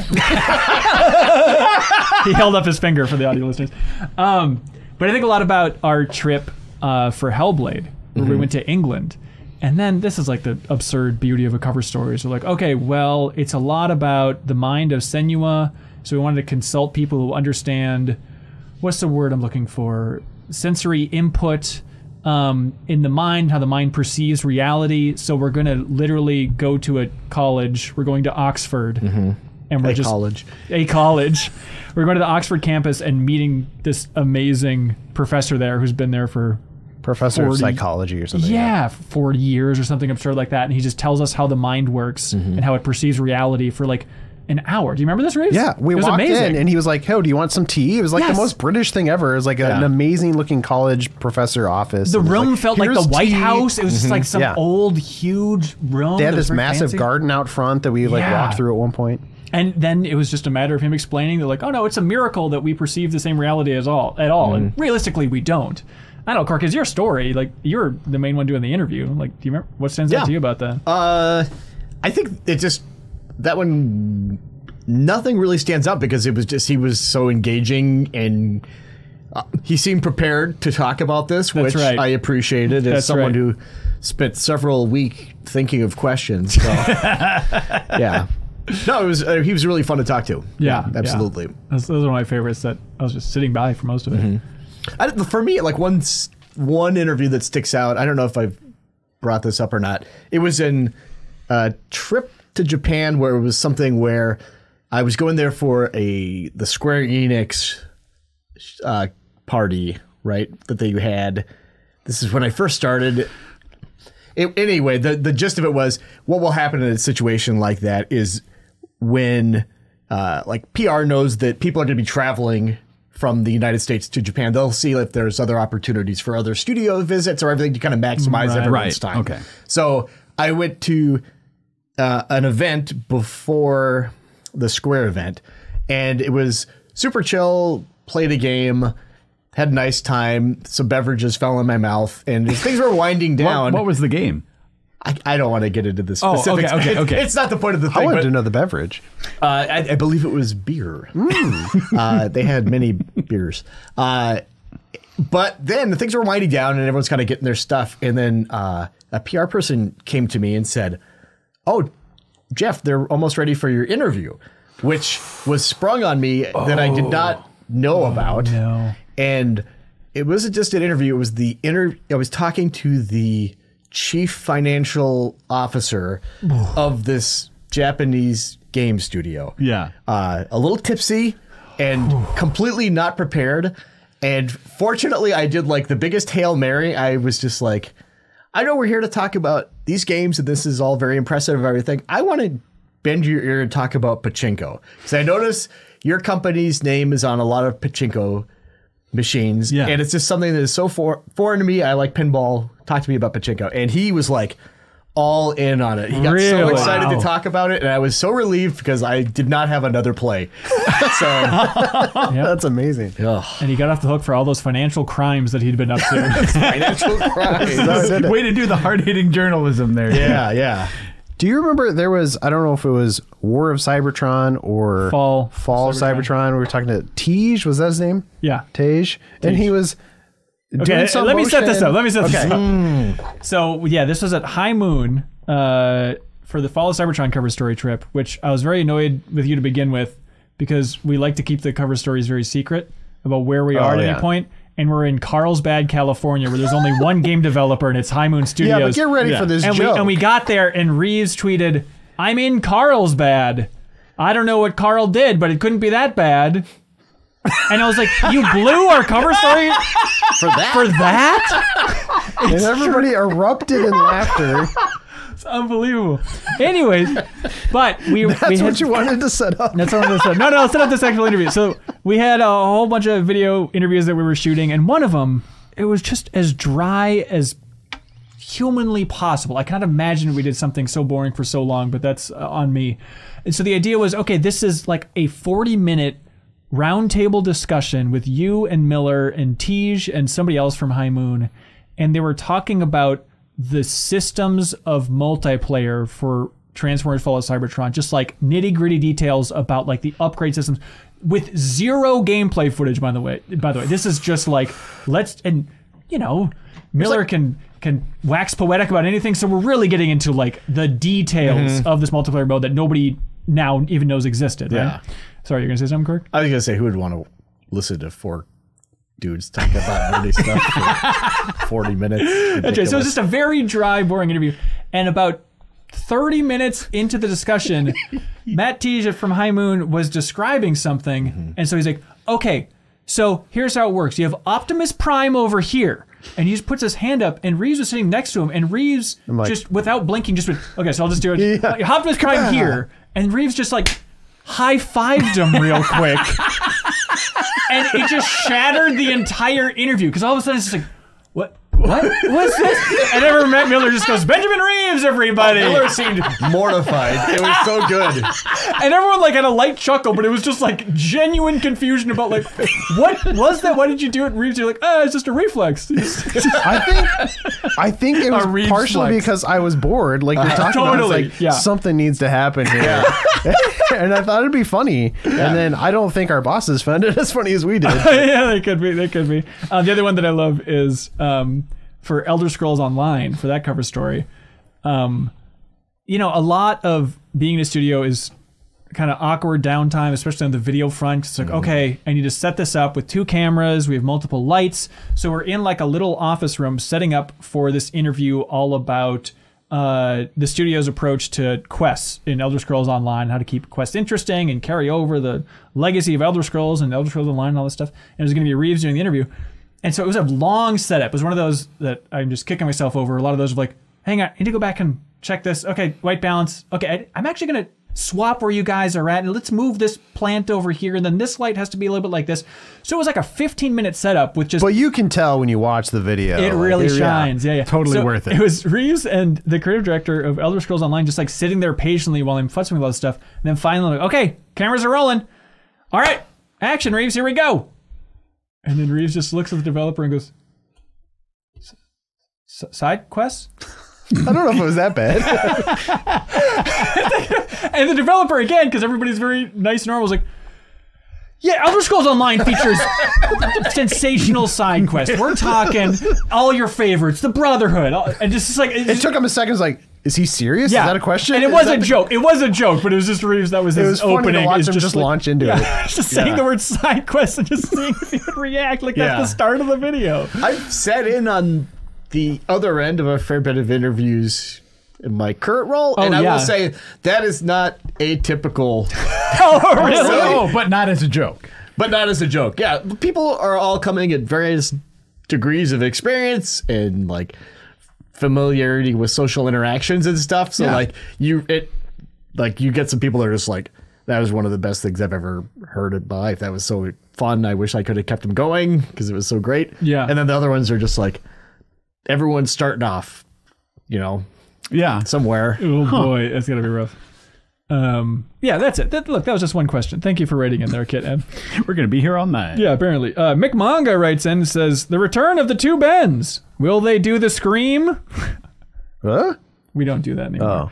Seriously, it makes me laugh every time. But Reeves, just to be clear, we do not do the scream anymore. What scream? Exactly my point. My question is for Joe. Will he be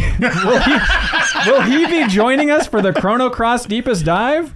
No, unannounced Chrono Cross, nothing promised. But Joe, would you be joining us for such a thing? I think as soon as they announced that on that Switch Direct stream, on the Nintendo Direct, I like texted Hanson, yes, yeah, and then I think it was the next morning, I was like, by the way, if you're doing that Deepest Dive, I want to be on it. Yeah, so. I mean, we've been talking about it for so long. After we did the Deepest Dive in Chrono Trigger, like, well, some people in the community want to do Cross. I want to replay Cross. It's a game I love so much. There's definitely moments of like, there's going to be a lot of just like boring dungeons and crap. I really think about playing through 40 hours of Chrono Cross again, but I love that game so much that I feel like at some point I need to revisit it. So might as well do it and make it for the Deepest Dive. Yeah, well, and I was going to replay it last year, and I sent Ben a message like, Ben, what are the odds in like the next 2 years that there's going to be a Deepest Dive on this? Because if you think it's high, I'll wait. And you said like 50-50. Yep. And that was enough for me, so I held off. Yeah, because you can't, with that remaster... Yeah. We can't now. It's coming out April 7th. But again, nothing confirmed about doing a Deepest Dive on Chrono Cross. Let's see. Grizzle Gaming says, hey, gang, I don't really have a question, but as an old school Game Informer guy, having all of you together in the studio again makes me insanely happy. Aw. Nice. Same. And this is the Game Informer studio. We broke in. That's right. Jonathan12, he says, one part... Hey, Will you mind your own business? Will you quit reading over my shoulder? Sorry.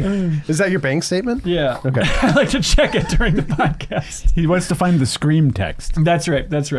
Hey, how was your time hosting the Game Informer show, Reeves? It's fun. I enjoyed listening. Oh, thank you. Yeah, I felt awkward, which... Really? Yeah, I don't know. There were times where I felt awkward. I felt like I got into a groove eventually. My goal was to keep it short, so I felt like I was constantly trying to like wrap things up quickly to try to keep it a shorter show. Mm-hmm. That was also Andy McNamara's goal, and then he kept cranking up 4.5 hours. We made the longest episodes ever, yeah. Which, and that's, and you know, all respect to Andy Mack there, but like, However. I just think it's funny that he would always give Hansen so much shit for making long episodes, and then once he took the reins, they got even longer. He made one 4-hour episode once. Yeah, it's amazing. Well, look, it's fun to talk. You know what it's like. Get down in that studio, you can't stop. I enjoyed being in those recordings. Yeah. So.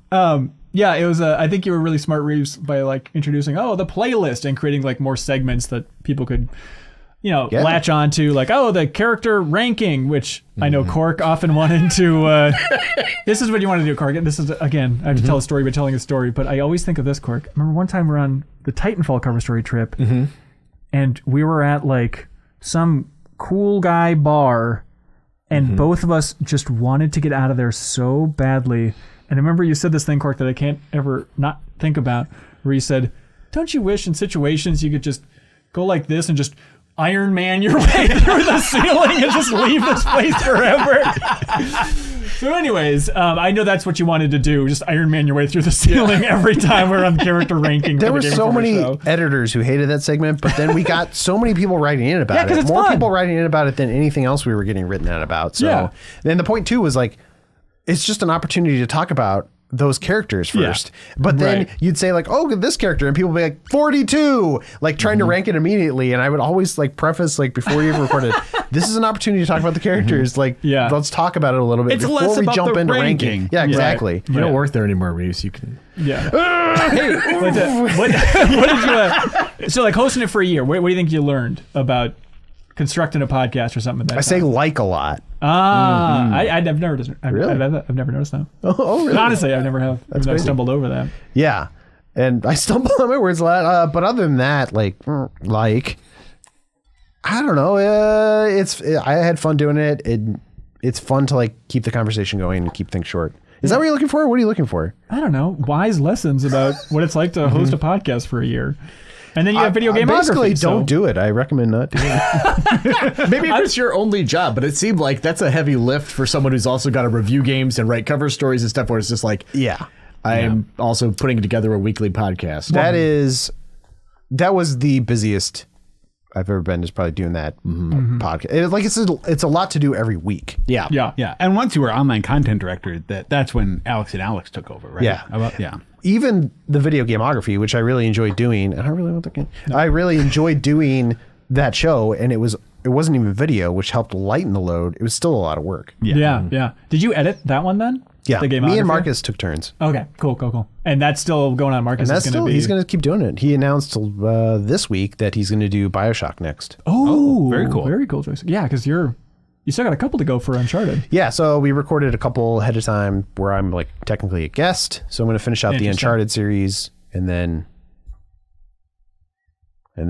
he'll probably take a week or two, and then I actually don't know if he's going to have a co-host or what he's doing. Yeah. You sure? That'll be fun.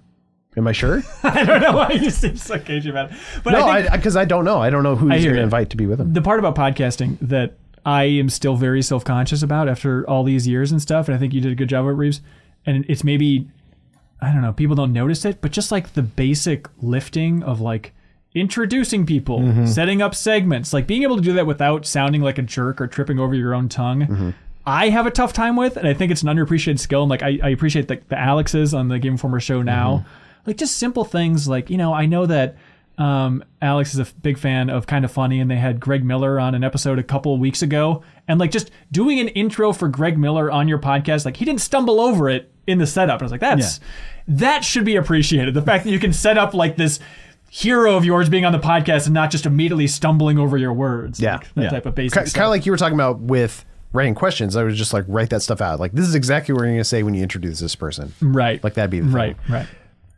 And I had something else I was going to say, but I forgot it. Oh, That's it's just, interesting. keeping the flow going is always kind of hard. Yeah. I imagine too, it's difficult to resist the impulse you might have of like, let's have inside jokes and callbacks and like this stupid expanded lore. Like I listen to a lot of podcasts and like a lot of people fall for that trap, where it's like, That was the thing I was going to say is, like I also really hate when people reference things that are physically going on in space. Right. If you're listening to an audio podcast. Like when you did that interruption joke with your finger. That's right. I feel like we've hit all of these inside jokes. And 100%. I'm at fault for doing This it. is the episode where we're doing everything. And the last wrong. thing I could stand is the Gran Turismo series. yeah. Just don't include it on any podcast. That's actually the third reason I play is hating myself. Hey, Jonathan12 writes in and says, one part of why I enjoy playing games so much is that it's a medium that is so new and has so many possibilities. There's always new surprises in what developers can do. What are some of your favorite unique things developers have done or that only work in a video game? Seaman.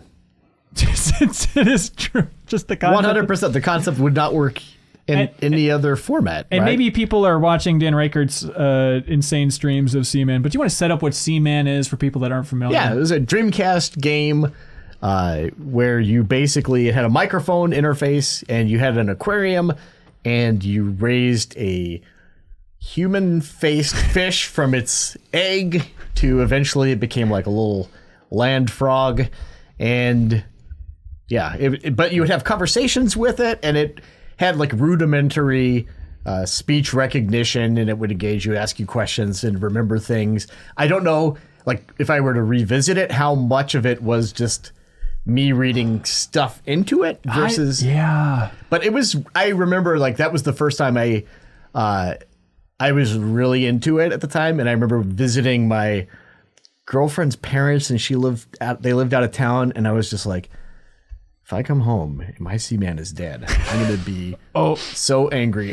Miller has a story about this where he was playing Seaman when we were in college, and he went home like for the Christmas break, and some friends were like still sort of in their living area, and he was like, "Hey guys, I need you to like check in and feed my Seaman or whatever while I'm gone," and they didn't. No. They were no. like, whatever, this nerd. Yeah. God, yeah, Dan Reichert kept posting clips of his time with Seaman in the year 2022, and like it's really weird. There's one where it's just like Seaman talking about the nature of the internet and how it might ultimately divide us apart instead of bring us together and all this stuff. Where it's like, what the hell's happening? That's wild. What a wild prediction. I feel like It's crazy. Hideo Kojima was always good about this stuff too. Just stuff with Metal Gear Solid where you put the controller on your arm. It's like, oh, it's going to give you a little massage. Right, or right. reading the memory card is all the famous stuff. There was also the Game Boy game where it would read the sunlight. What was that called? Boktai. Boktai, yeah. Sun is in your hands. That's a fun idea, right? I mean, I think even apart from the technological side of things, I think one thing that games do in a unique way that like other media don't is making the player a participant in moments of like catharsis. Because like you can read a book and be very excited about what's happening in that moment, and you can watch a movie and be very excited. But like, I try to imagine, I don't think anything else can quite convey like that moment at the end of Super Metroid when Samus is just like, is totally weak, totally drained. And then the big Metroid comes in and gives her all of the hyper beam juice. Yeah. And then like you as a player are suddenly just invincible and you're blasting Mother Brain with the hyper beam and her head's reeling back and screaming as you are like getting that moment of, that like cathartic moment. Nothing else brings you into that in the way that games can do. Or like if you're in an area where it's just like, this sucks, these enemies are so difficult, and it's just like this battle of attrition, and then it's just like this giant cannon descends on a wire down into the battlefield, and it's like, press triangle to use. Press triangle to pay respects. Or whatever that was. Yeah. And I mean, in some ways, I guess it all ties into the big, like, hey, video games is a power fantasy or whatever. But I mean, like to me, it's a little more than just like, I like big swords and big guns and stuff. And like, it's those moments of like going from the underdog to having the advantage. Yeah. I think Yeah. Well, Really even cool. small interactions can make a big deal. Like the fact that video games are interactive is a huge deal. I think it was God of War 3 where you're like pummeling, is it Zeus's face? And you can just keep pressing that button and the screen fills red and you're like, I'm like upset at you. I want to keep like raging out. I'm and upset at you. Yeah. Kratos' classic line. Wait, how do you know what I was yelling at the screen? I just had a hunch. Yeah. But then you have to be the one to stop pressing that. It's like, oh, I have to let go of my anger. Is what they were saying. Yeah. I think that made that moment cool. I thought that was a cool moment. Yeah. Ending of Brothers Tale of Two Sons is always my go-to example without That's a good one. spoiling anything, Yeah, that's but a that's good always one. my Yep. epiphany moment. Swell001 writes in, will you just look somewhere else? They say, as someone that is a fan of both Digimon and Pokemon, I'm pretty depressed with how Bandai treats Digimon. At the first Digimon Con from this Saturday, I don't have to tell you, you were there, Cork, they had an hour-long presentation where the developers kept reiterating that they love to make more games and ports, but Bandai won't let them, since there isn't much perceived interest. Otherwise known as interest. What other game series do you wish would get more love from publishers? From their publishers? Pokemon. Yeah, Pokemon needs more love. We need more entries for sure. The big one for me right now, anyway, is the Ace Attorney series from Capcom. What? Last year they released that thing. I know they just released games that came out years ago. Yeah. Right. I mean, like that's one where I would love more Ace Attorney games than they are making. But there was a stretch there where they were okay. You know what? I'm not going to argue that there shouldn't be more Ace Attorney games, but they're cool. For me, it's Assassin's Creed. I think. Yeah, come on, Ubisoft. What are you doing? Yeah. I guess that's. Well, I don't need to get into it. Yeah. Well, there's like a weird thing of thinking about just the games and the series that have been dormant for so long, and like in my mind, Metal Gear comes up, but then it's like, well, are we almost happy that Konami's kind of leaving Metal Gear alone? Is it almost a beautiful thing that is better left untouched just because it's so narrative based? That Well, they did survive, right? They indeed did survive. That's an idea of what they would do with that series. Like, yeah, please leave it alone. yeah. I have a long list of, like, don't get me wrong, I have a long list of things on my gaming wish list, right? Like games that I'd like to see. A lot of them are drums that I've beaten before, like Valkyrie Profile and Valkyria Chronicles and things like that. Right. Vagrant Story, any V series. Yeah. Or also, like what you bring up, Konami, I really would like to see a finished version of Metal Gear Solid 5, or like a re-released, and like let's get that missing content in there. Let's turn that tank into something you can actually use rather than being some dumb thing you Imagine send this on dream scenario, like if Konami would ever sell off its properties, which I know is everybody's fantasy, just like, oh, just let Microsoft buy Silent Hill, or let Castlevania be owned by Nintendo, whatever the hell. What if somebody bought Metal Gear and then their first move was like, now that it's free from Konami, let's just partner with Kojima. We'll fund you, get the team back together, make that weird DLC chapter, whatever the hell that was, the Lord of the Flies thing. I think that, like, that's what I'd want. I would not want more Metal Gear. Like, I think, I think that series as being complete, I'm happy with the number of Metal Gear games that there are. I would love to, like, revisit, like maybe remakes of those first two. I'd still love to see that. Combine it into one game even. Like, I think there's something really cool you could do there. Yeah. I'd even, my dumb fantasy for that is actually having them be remade in MGS1 style, like polygons. Ooh, interesting. Oh, that could be fun. Ooh. But With MGS1 style gameplay as well? yeah. Basically the first two games, but like, so it's almost That's like interesting. it's almost like continuity, because like for the rest of the series you see it evolve. I would like the first three games to be like PS1 Metal Gear games. Yeah, my first instinct is like, oh, that's tough to like train the team to develop in that style again. That's kind of expensive, but it's like it'd probably be a much cheaper game to make than what they do in the Fox engine. Or do they even still use the Fox engine? Probably not anymore, huh?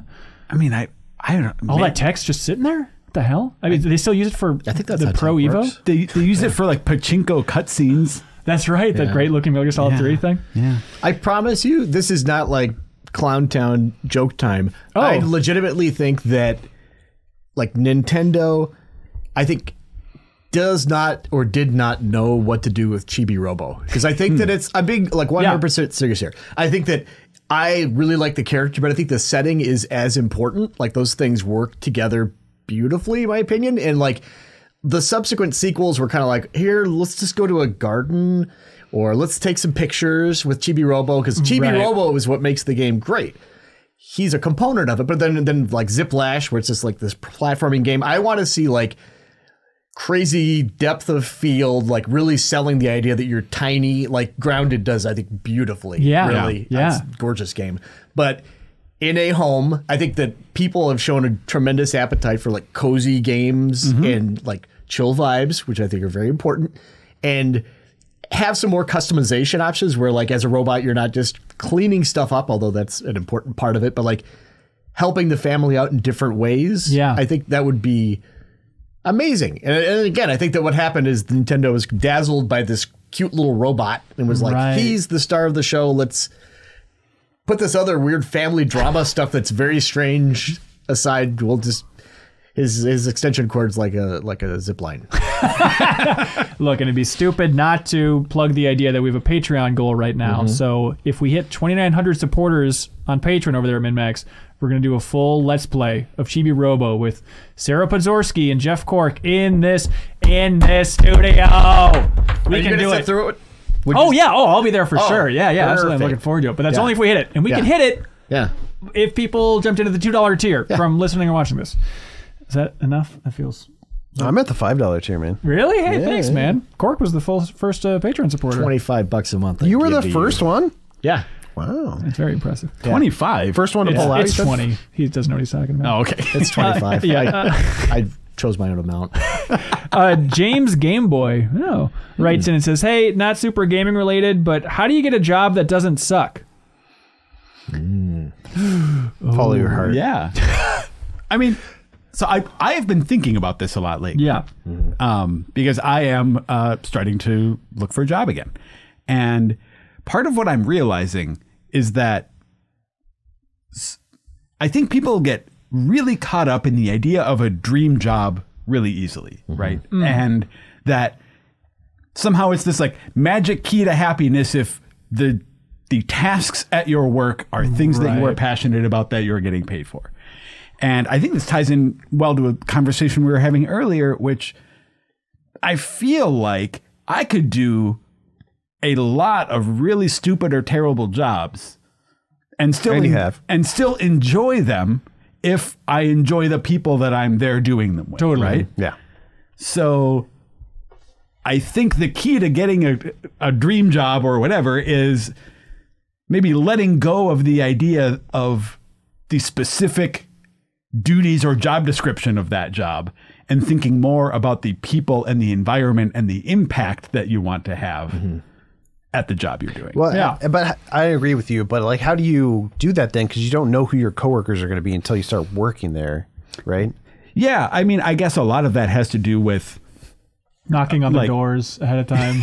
no. I mean, a lot of it has to do with, I guess, not throwing away a job that you have that, like, if you're like, well, I like the people I'm with, but I don't like the work I'm doing, so I'm going to quit to get a dream job.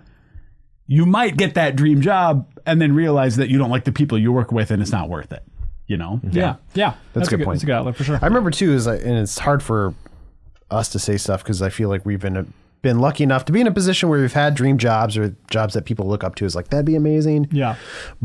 But part of it, then I've talked to my brother because he's a struggling artist or has been for a while. And anyway, the thing we've talked about a lot is just like, are you comfortable where you're at? Are you comfortable pursuing this thing, even if it never happens, just because you enjoy the pursuit of that? Because you enjoy making art, or say you're an actor or whatever. Do you enjoy acting enough where it's like, it's okay, like you can act in like community theater, and like, is that fun enough in and of itself? Whereas even if you never make $1 million doing it, are you enjoying that? You got to be comfortable pursuing it just because you love the pursuit of it, rather than like, because you will never achieve the pinnacle. Like, even if you become successful, you realize like, oh, there's something more for me to like run after up higher than I realized. Like, I thought I was at the peak, but there's actually a higher peak. Yeah, for sure. Like, I think I have one of the best jobs in the world right now. Like, crazy lucky. Guess what? There's still a lot of days where I'm pretty bummed out. Like, don't think it is just like pass for eternal bliss here. I think for me, a lot of it kind of comes down to what stage you are in your life, right? Like, when I was 17, 18, 19, I was like washing dishes in restaurants, and that was your dream job. that was my dream job. Wow. I did not have a great imagination at that point in my life. Something with a fork? Something with, yeah, I like to eat. What if I cleaned eating food off of the surface? So those things were just kind of like, they are what they are type jobs. But then when I was like, I want to work in the game industry in some way. I don't know how to do that. So I saw Nintendo had a job opening, and I looked at it and it said, you have to have a college degree. And at that point, I had dropped out of college. So that was kind of like well, I should go back to college and really give it a shot. And then from there, I've just, it's difficult to explain. And I think one of the things, like for us to look back on things, it's very easy to construct a narrative that supports how we got here. Totally. But one of the things I was very cognizant of was where I want to be and what I can do where I am to acquire skills and meet people, not in like a gross way, I don't think, but just like I like writing a lot. So I'm going to see if like I have jobs where I'm writing. Some of it I'm not writing what I want to write, but it's experience that then I can use moving forward. And then I just have kind of tried to do that. And then there was that big long stretch of Game Informer, you know. That, That whole thing. Yeah. Do you all want to hear a big story? Yeah. This is Bread that wrote in. Paul Bunyan. A big story or a tall tale? Hey, MinnMax crew, strange story for you. Oh, is there a short version of this? I don't think so. I tried to edit it. Maybe Ben, peek over and look at his screen. Yeah, this will be great. This will be great. A few years ago, I and my family were visiting my cousin in Japan around the Yokosuka area near the naval base. One morning, I was taking a brief walk with my mom when an old woman approached us as we were appreciating the quiet suburb we were wandering around and quickly directed us into her home. If that seems strange, imagine my surprise when we find out why. She was the mother of the sadly deceased Hyde, the lead guitarist of the Japanese heavy metal band X Japan. And because we were wandering around her neighborhood, she thought we were fans looking for her house specifically. Wow. What followed was 20 or so minutes of a little old Japanese lady who spoke very little English, eagerly showing us every bit of memorabilia she had of her son's career, from gold records on the wall, incredibly designed guitars and display cases, and even a collection of elaborate Slipknot-style masks that her son wore during some performances. Wow. At the time, I had no idea who X Japan was, so I mostly just politely nodded. But after finding out more about the history of the band and Hyde specifically, I look back on that experience as something truly special and unique. So my question here is, have you also ever made up a story? No. So my question here is, what's the most interesting experience, place, or thing you've ever stumbled into completely by chance? Huh. This house? Yeah, Jojo, we're kicking down the door and walking in here. Well, okay, so like mine isn't like isn't that cool, or isn't even like, it's a slightly different construction, I guess, because the thing that happened to me that was so unexpected and that still like sticks with me is when I was I was working on a community theater production of Little Abner.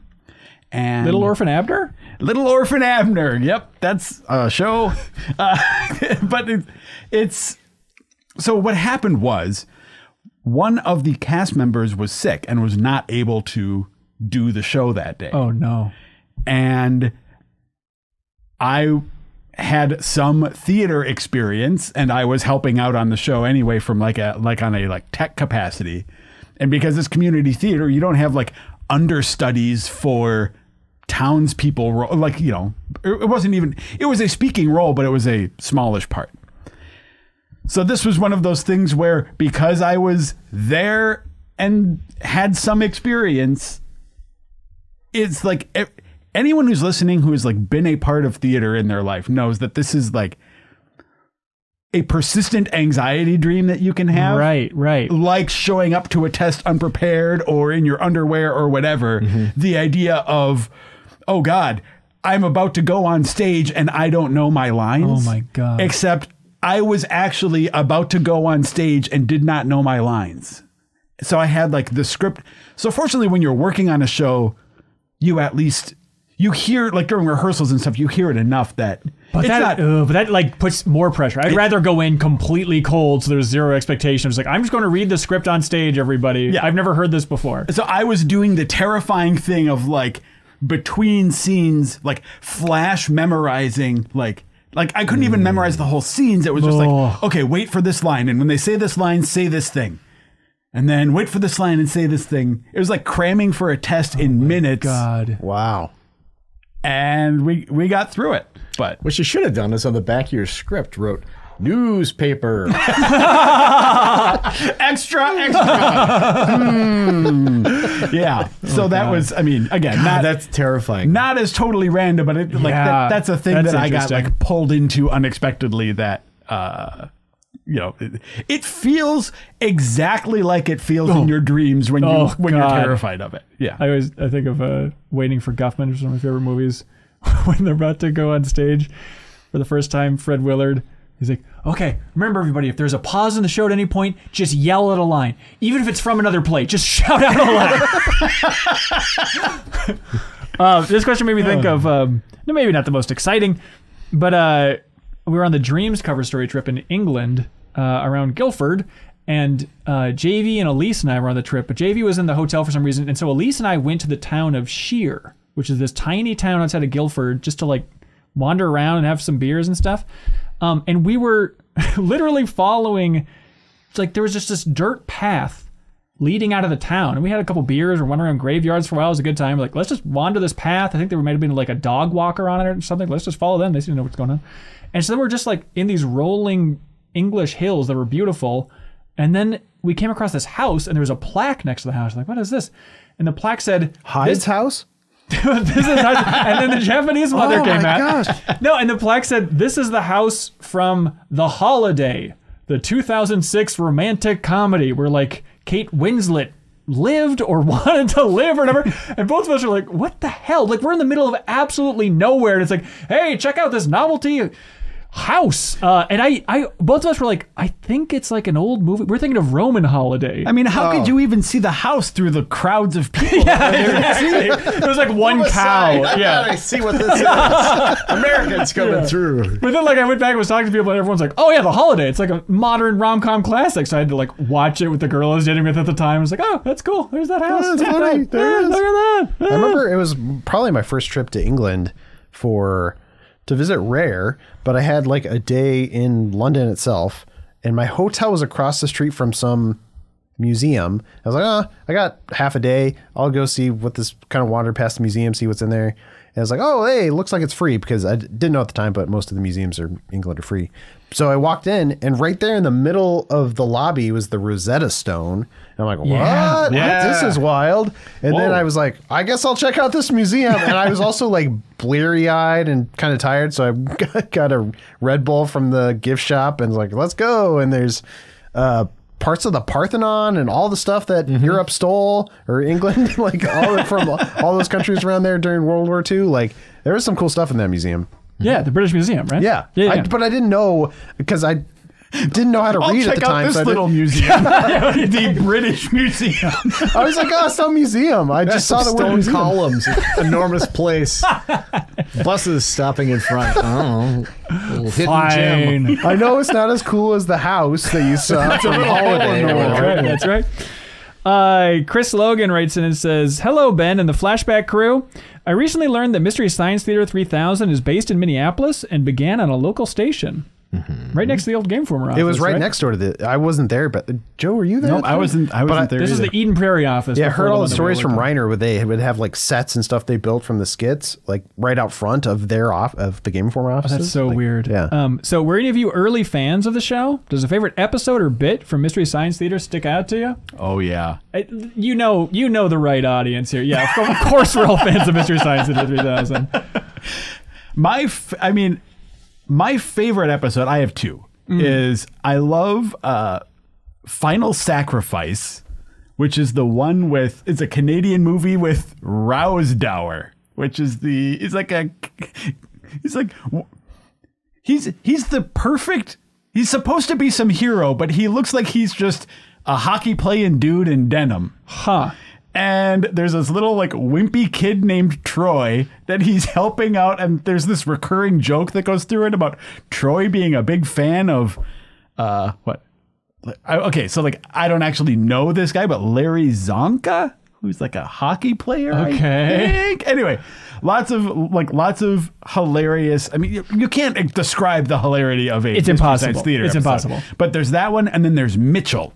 Oh yeah. Mitchell's classic. Which is Mitchell is also the final episode that of Joel Hodgson's. Oh, really? Okay. Yeah. So those are my two favorites. That was really good. Yeah. God, this is not going to seem that funny, but I think it might have been the first thing I saw was like when they made the Mystery Science Theater 3000, like the movie, and it was just like bundling a couple together. I remember watching that at a friend's house.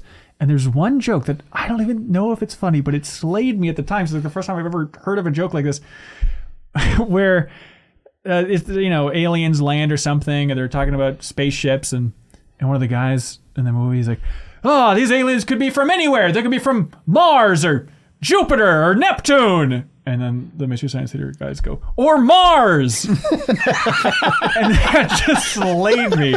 Like, something about that structure of a joke is just so funny to me. And then you eventually got back to that same structure, Corey, because it really stood out to me. Not that you're ripping off this old Mystery Science Theater joke, but there's an issue of Game Enforcer, like the parody video game magazine that you guys would do every April at Game Informer. And there was the one about the launch of the Xbox One. And it was Don Matrick, like a fake interview with Don Matrick, where he's talking about all the amazing things you can do with your Xbox One. He's like, on this thing, you can do everything. We've got it all. We've got Pinterest. We've got Facebook. We've got Instagram. We've got Pinterest. And then the punchline is like, what about the games? And he's like, games? Oh, I forgot about the game. Yeah. But just the idea of listing Pinterest twice is like, that is exactly my cup of tea comedically. So thank you, Jeff Cork, for that good stuff. I can't remember the episode, but it's like a meme now. But I remember loving this episode when I was in college. It's one with Joel and this in the episode, like this group of teens are in like a recording studio and they're Pod people. Yeah, the whole like it stinks. Yeah. But something about his delivery on that just made me just die. Like, good. He's the best. The guy has "I'm a virgin" shirt on. Yeah. That was going to be my example too. Pod people. Yeah. And I love. There's a scene where for some reason there's a guy walking through the mountains with a gun, but they start listing off. They're like looking for people like, "Hey, Derek, where are you at?" And they start saying like, "Mrs. Beasley, Chief, McLeod." They just start listing off all these names. And I thought it was so funny for some reason. And I tried to work that into a couple of episodes of Replay. I know, just like Chief and McLeod. But then the part that killed me the most is like, there's a little egg creature that pops out named Trumpy. He's like an alien. And the hunters are trying to kill this alien, but he's really a good character. And there's a little boy that's trying to protect him. But at the end of the movie, the hunter's gonna like try to shoot the alien and the boy's trying to protect him, and then the alien pushes him out of the way, and they've been making jokes about they're at a bar for some reason, and so Trumpy pushes the boy out of the way. He's like, "I'll have a banana daiquiri, please," and then they shoot him. You remember that episode too? Like it has a moment that is a clear, we'll call it an homage to Close Encounters of the Third Time or Poltergeist, where like Trumpy's using his magical powers to make things in the little boy's room move around and like toy robots and things like that.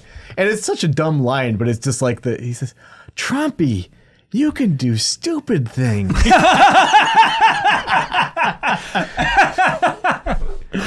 Patrick Polk writes in and says, "Welcome to the new installment of Second Chance Jokes," working title. We asked people to write in to fill in jokes that we might have missed on the podcast at some point. That's a good idea. In episode 1 of the MinnMax show, Kyle was talking about Control and said, I think Max Payne, I take that back. I think Alan Wake is still my favorite Remedy, but I would put Control second.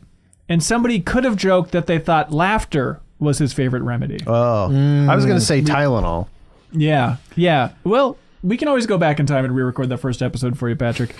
James Smith Alcohol. says... That's right. James Smith says, "Missed joke opportunity. You should have said that when you're talking about the empty Beyond Two Souls script in the Game Informer office, that was a metaphor for how Quantic Dream games talk so much without saying anything." Ooh. That's the type of joke that's It's a nod and scratch your beard type of thing. I feel like this segment should be restricted to the previous episode. Okay, hey, whatever people want Well, I to was find. going to say that actually would have been a better script. I think that's right. The blank pages. Yeah. Oh, that's good. Hey, we don't need a missed joke opportunity when Ben Reeves is on this show. That's actually really good. You know, it just popped into my head as real epiphany. I think the hardest I've ever laughed at something in a Game Informer video. I was thinking of like just locations. I was thinking of the studio. I was thinking of this. I wasn't even a part of it, but it was Extra Life when we did karaoke. We did it for a couple years, and it was somebody paying for you and Kyle to sing Despacito. If you've never seen this, That might have been the hardest I ever laughed. it is It was impossible to do that. ridiculous because they got the chorus down and then they're trying to stumble through every verse to read the Spanish so fast, and then it's like as they were completely melted down, then they get back to Despacito, and it's just like it got more and more just strained as they would just latch onto that chorus. It is No the joke, I funniest freaking texted thing. Kyle about that like a year ago. I was Really? like, remember that Despacito? It's unbelievable. Alejandro Medellin writes in and says, I was watching the Bubba Wallace docuseries on Netflix, and there's a moment after the terrible noose incident where the entirety of the sport comes out to walk behind him in solidarity before the start of the race. This is a NASCAR driver. It hit me so hard that I lost it and cried through the whole thing. When's the last time you got really emotional watching a movie or show? Oh, wow. Okay, so like, I don't want to make it sound like I'm some big tough guy here. I generally... No, Try and convince us. I just generally don't like break down and cry during things. Yeah. Your dogs are dead. Oh. I do, but No, he's not crying. But I do get those like those swells, and there are times when I get close. Oh, interesting. Okay. And this is maybe a very weird example, but the most recent one for me is I was rewatching Bo Burnham's Inside, Ooh, interesting. and there's that song, White Woman's Instagram. Have you comedy song? watched this? Yeah. Well, yeah, you think it's a comedy song Right. at first because it starts out with this whole thing of like it's basically just a send up of. Have you seen this, Jeff? Okay, Ben. Yeah. So it's the send up of Viewers, listeners. of all of the like insipid things. Hanson, have you seen it? Yeah. All the insipid things that like young white. Yeah. It's like an avocado. Right. Oh, a dog wearing a daisy crown, making fun of all of these like insipid things that young white women are posting on Instagram. Right. And you're kind of laughing along. It's sort of a one-layer joke, but it's like, oh yeah, I've seen those pictures. That's funny. And then like halfway through the song, he just drops this atom bomb on it where there's a section where he says her favorite photo of her mom. The caption says, "Mama, I miss you.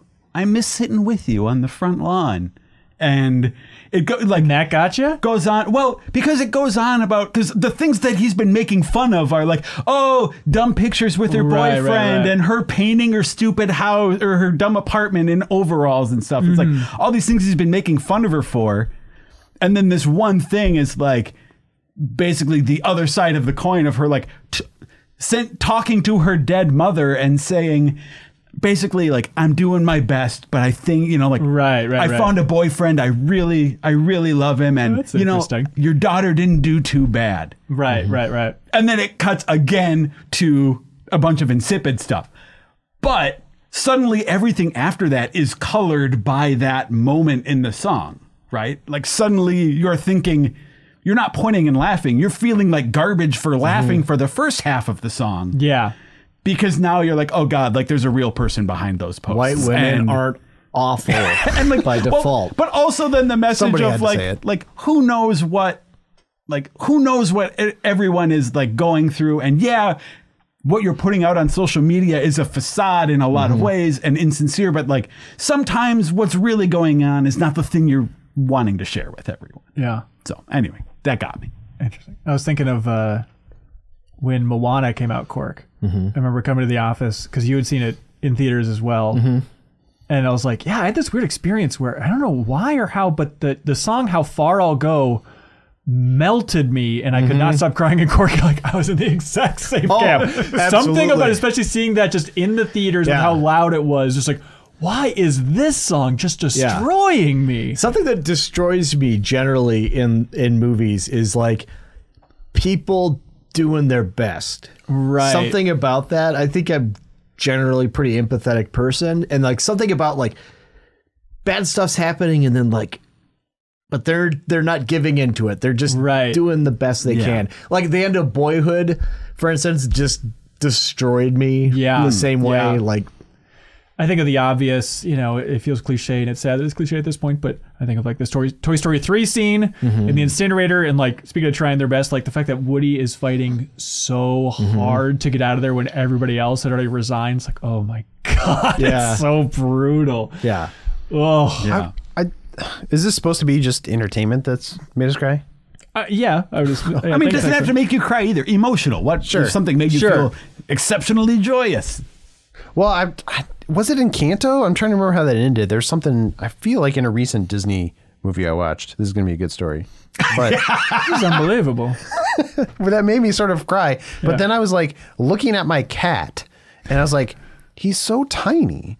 And like thinking about how hard it would be if he was outside of my house and like had to survive in the world. Like, it's like, you're such a tiny creature. How do you survive? And like, I was like legitimately crying. I was like, are you okay? Like, it's like, what the hell? Yeah. It's like, it's so hard for like tiny people or critters, tiny things. How wasted were you? No, not that day. Not that day. Not that day. No, you can't get me with that one. I think so.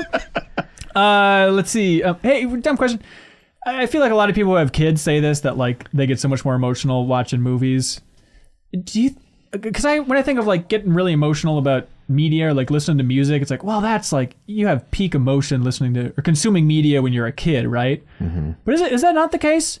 Because I find myself crying to movies so much more as an adult. 100%. Yeah, I think you just, as you get older, unless you're Joe, you get kind of softer, a little more raw. But what is it? Is it because you've felt so many things in life that more things can connect to real emotions you've been through? That's probably it. You can probably identify with things in ways that are like more abstract when you're younger. Right. Well, I feel like, because I don't have kids either, but I do feel like I connect with, those Disney films where it's the parent and child thing. Even though I don't have kids, I kind of feel what the parent feels a little bit more. I'm like, oh, that would suck. Like, and that's it's get that cat in the house. It's so hard. I don't intend this to sound like smug, because like I know for a lot of people it's like, I don't want kids, and I think that's awesome that they recognize that they're not going to have kids. More power to you. But I will say that I was shocked at how, at least personally, my relationship with media, in particular stories about like dads and kids, those resonated like a million times more when I had kids of my own. Like I remember like The Road, for instance, was like one of my favorite books for a long time. And then I read it after I had kids, and it was just like, it hit significantly more than like I loved it before, but it just seemed a little abstract kind of. Did God of War 2018 get you? I thought it was really fun. I think their relationship I found it. I don't recall. You've never paused about tapping your son on the back saying, "Hey, good job, boy." No. You sure you were watching this? This guy's head's all bloody. Cool relationship. Nick from Atlanta writes in and says, "Hey, cool former GI people. You've all now left Game Informer." I'm sorry to tell you, Reese. Wait, what? Sorry to break this to you. What? Hypothetical. How did the layoffs in 2019 affect your decision? If they hadn't happened, do you think you'd still be there? It's a very brutal question from Nick. To be honest, I don't think I would be. Well, you don't think you would be there? No. Oh, interesting. Because I feel like those layoffs had a direct impact on you leaving, though. More so than even us. Well, yeah. I mean, that was the idea, yeah. Because I wanted to get out of there at that point. But, I mean, I think I've talked about this, maybe it was on like a Patreon exclusive podcast, but I was interviewing to be a video producer for Wired, like it was so like before the layoffs, like maybe 2 months, a month and a half before the layoffs, like a bunch of GameStop folks came around and like walked around the Game Informer office and all that. And I remember like it was that time that I was going through the interviews where I'm like, well, either way this goes, I'm probably out of here. Wow. And then I didn't get official confirmation that they were offering me the job until like the day that I launched MinnMax. Then they reached out to like, hey, get ready to fly to New York to be a interview for Wired. And I was like, sorry, I'm going to sit in my basement instead, sir.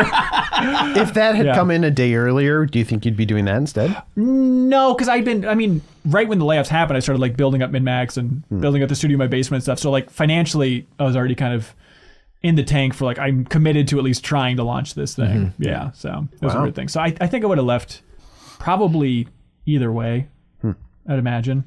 That's interesting. Yeah, I don't think it's a secret. Well, to some people it probably would be, but I had looked off and on throughout the 15 years that I worked there. Yeah. But around the time of the layoffs, I was actually pretty comfortable not really looking.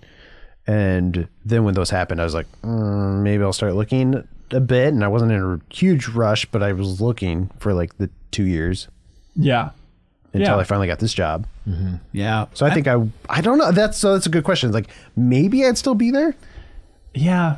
But maybe we'd be there and just always kind of, it'd be nagging at us in the back of our mind, like, God, we've been here a long time, which certainly was the case, when I was there, and I was just there for 9 years compared to all you who spent decades there. Combined decades. That's right. Yeah. Do you ever think about this, Joe? Because you were there for like 15 years too, and Cork, we were there for like half of the lifespan of Game Informer. It's so crazy. Yeah, it felt real weird to me when we hit issue, what was it, like 260, I think? Because like my first issue was 130. So it was like suddenly I've now been here for more than half the life of this. I've been here for the majority of the life of this magazine. Which felt so weird because when I first started, it's like, well, here's my first issue. And there was already this huge backlog of issues behind it that I was like putting on the shelf, right? So it felt like I was just a drop in the bucket. And then one day you look back on it and it's like, I have a collection of every issue that I worked on, and like there are hundreds of them. It's so crazy. So... yeah, I don't. It's a weird question to think about for me in a lot of ways, because I think what the layoffs did is like really instilled, I think, a sense of like corporate mistrust. Exactly. That like nothing changed. Well, I mean, okay, a lot changed staff wise, but I mean, on some level, there was. Ben and I kept going for another couple of years. Like both of us were there. Cork was there. Yeah, you just left a couple of weeks before I did. So like we were there for a while longer. But I think it's important to contextualize that in that like there were the layoffs, and then 6 months later there was the pandemic with a lot of uncertainty in the job market and all that. So there was a long time where even with this like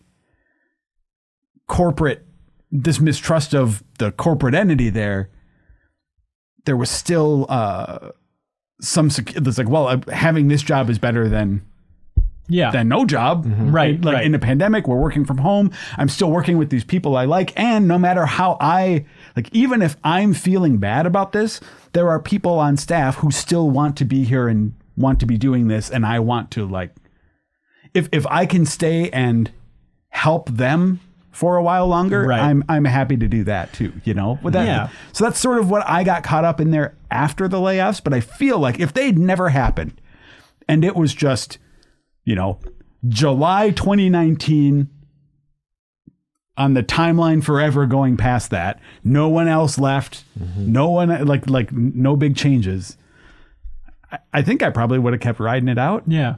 And it's tough to answer this question without making it feel insulting to like the people who were there after the layoffs and stuff. Was like, I think the staff right now is incredible. Yeah. But it is just like the feeling is, we were just struck by a lightning bolt from GameStop, and it made me mistrust all corporations and everything they could possibly say at any point. Like really what it is like, I feel like for all of us that were there during the layoffs, like that is just a traumatic event. Right. And on some level, there's just no building back from that again. Like that is damage that's been done. That building has been hollowed out, and you just need to. Even because like now the people in charge of GameStop are different than the people who were in charge in 2019. Right. But even then, it's still like, I don't know if I can trust people in charge of this thing, even though you're different people. Right. Yeah. Yeah, it's a tough one. Muffin Crumbs writes in. Good old Muffin Crumbs. They say, hey, Ben and company, question for you. Oh, this one's to me. Yeah, that's right. Ben and his company. What do you think is the least pressed... This is a natural transition, by the way. What is the least pressed button of any video game controller ever? I'm talking mainstream controller, not lesser-known ones like the Atari 2600 or something. Yeah, none of those freak consoles. Mainstream, modernish controller. So how back are we going? Let's say NES and forward. Select, yeah. Yeah. Ooh, yeah. Has to be, right? No. Well, there's some of those games where you use it to, Balloon Fight, you use it to switch between You don't the press it more modes. than A and B or start. Yeah. I feel like there are games though that some use start and some use select as like a menu. Yeah. That's probably the right answer. I was thinking like GameCube Z, that little freak Yeah, with the little dimple thing on there. I think it's gotta be, or maybe an N64 button. I was gonna say the N64, the left button. Ooh, N64 Yeah. left. Ooh, N64 left is Nobody ever pressed very that. good. What would you press that for? Yeah. No one ever has. I think Actually, it's that's not it. even a real button. It's not hooked up to anything. It's just fake. Yeah. Here's a corollary question. What do you think is the most accidentally pressed button on modern controllers? Sure. But Well, what am I doing here? What is this? Yeah. I think it's absolutely share. Yeah, that could be. I think it's every face button if you go between using a Switch and an Xbox controller. It's the most infuriating Oh thing. yeah, the X and Y. For me, it's always like the confirm on Switch is where the B button is where the cancel button is on Right, PlayStation and right, Xbox. right. So that always throws me off. It could also be, I think it was the PS4, because you could set the controller down and sometimes it'd hit the shoulder buttons. Like if you were watching a show, it would like start fast forwarding or something. Or the touchpad on the back of the Vita. Interesting. Yeah. Was Well, you're another always one. pressing that button, Joe, in a way. What? Your hands are on it. Well, no, but any game that would actually have motion sensitivity for it. Right. If you've got like big ham hands like I do, you're like your fingers stray over to it. you Right. know? Yeah. Freddie DeNovo says, howdy y'all. Does Ben Reeves still have his infamous E3 2018 shorts? 20 which year? Your hot 2018. pants. Probably. He says, I noticed that he left them out of his thread of Game Informer work he's proud of, and I thought he must have made a mistake. So this is, if you don't recall, everybody knows about it, so I just wanted That's to right. share some lesser known works. we streamed a podcast. Remember this, Joe? No. From Yeah. E3 2018, and Ben Reeves was sitting on the couch wearing shorts that would be, it would make a Barbie doll look scantily clad. Richard Simmons would have said, that's a bit much. Yeah. So they're very short shorts, and then the entire chat was just obsessed with this basically magnified view of Reeves's taint throughout the entire. Hey, shorts pride, man. episode. Part of it was the couch too, and the way It was the couch. angles- It was the couch. angles But this and the wasn't couch. a bit. They were just shorts. That's right. Yeah. He just wore the shortest shorts. Before he sat down, he did that theatrical thing where he just pinched the front of the shorts and like popped them up a little bit before he sat down. You don't know how hard those shorts were to find. That's You right. go to That's Target and right. you're like, these are all too long. Spencer Bertine says, greetings, fellow gaming enthusiasts. Hello, that's us. Elden Ring has me smitten with a blank world map that encourages players to mark their own discoveries, to return to, and fully explore. I attempted to replicate this with Horizon Forbidden West, and I turned off all map icons and freed myself from question mark hell. My query, excuse me, getting emotional now. My query, could open world game fatigue be remedied by simply removing all of these damn icons and giving the player full autonomy? Autonomy. Mechanical Turk of their own adventures. Yeah. He didn't say if he enjoyed Horizon more by doing that. I think, yeah, it's implied, I think. I like that idea. It's like everybody talks about, rote open world design. But yeah, if you just stripped off the UI from Horizon, that's basically a Breath of the Wild then.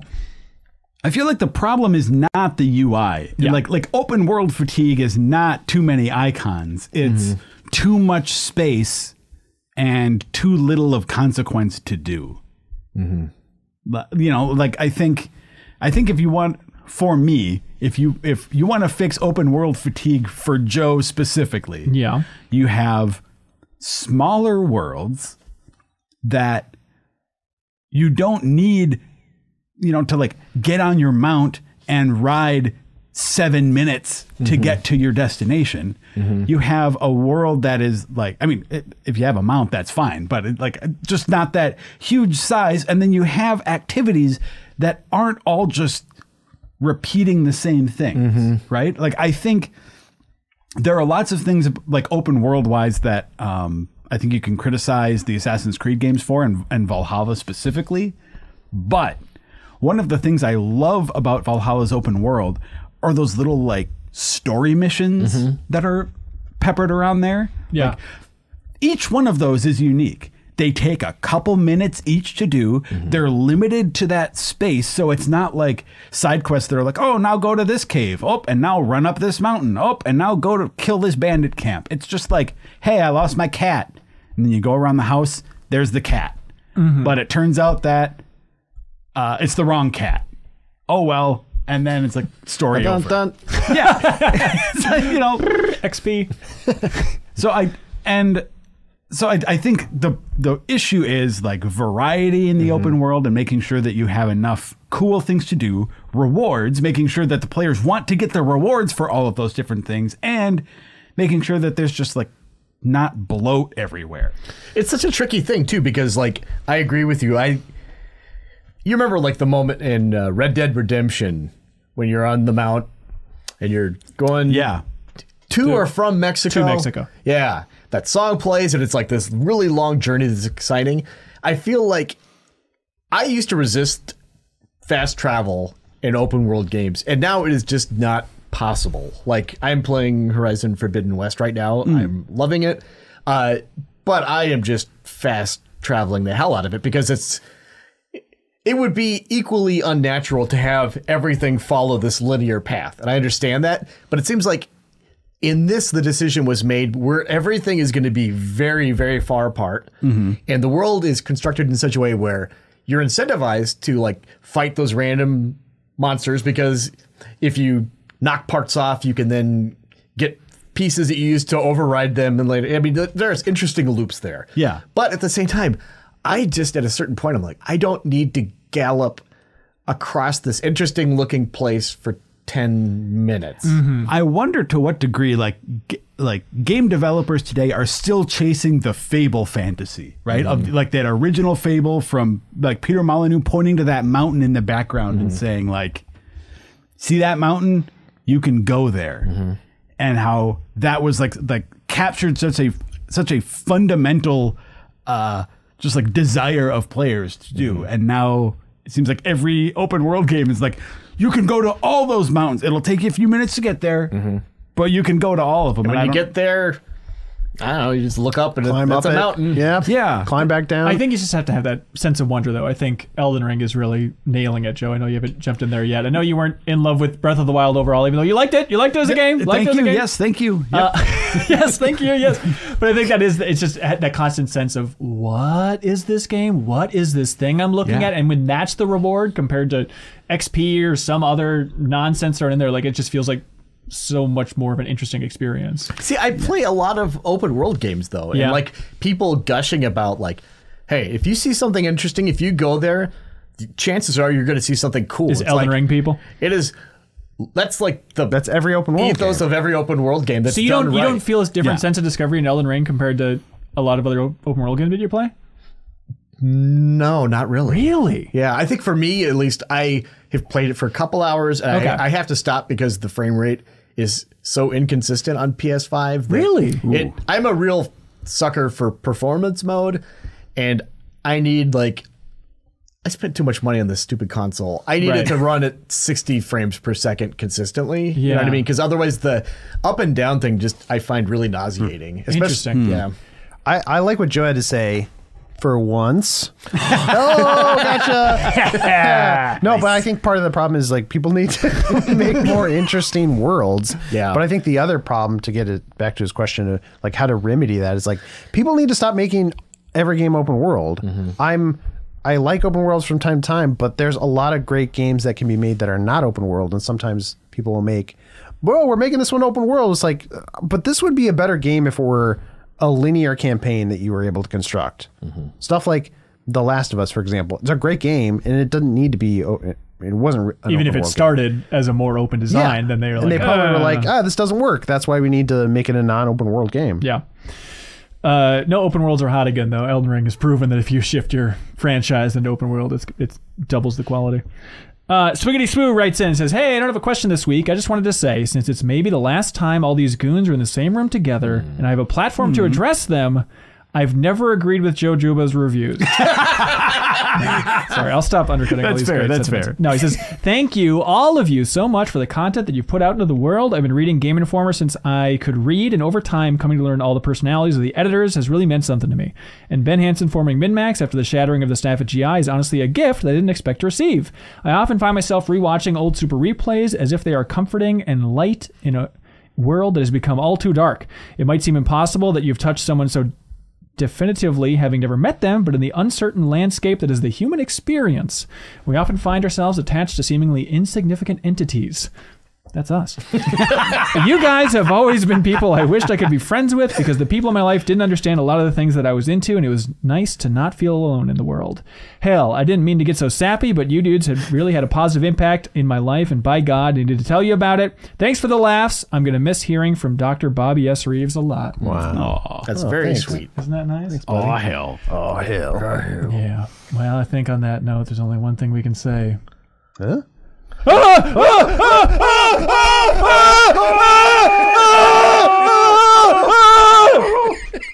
For some reason, we did that back on the Game Informer show. For some reason, I don't know.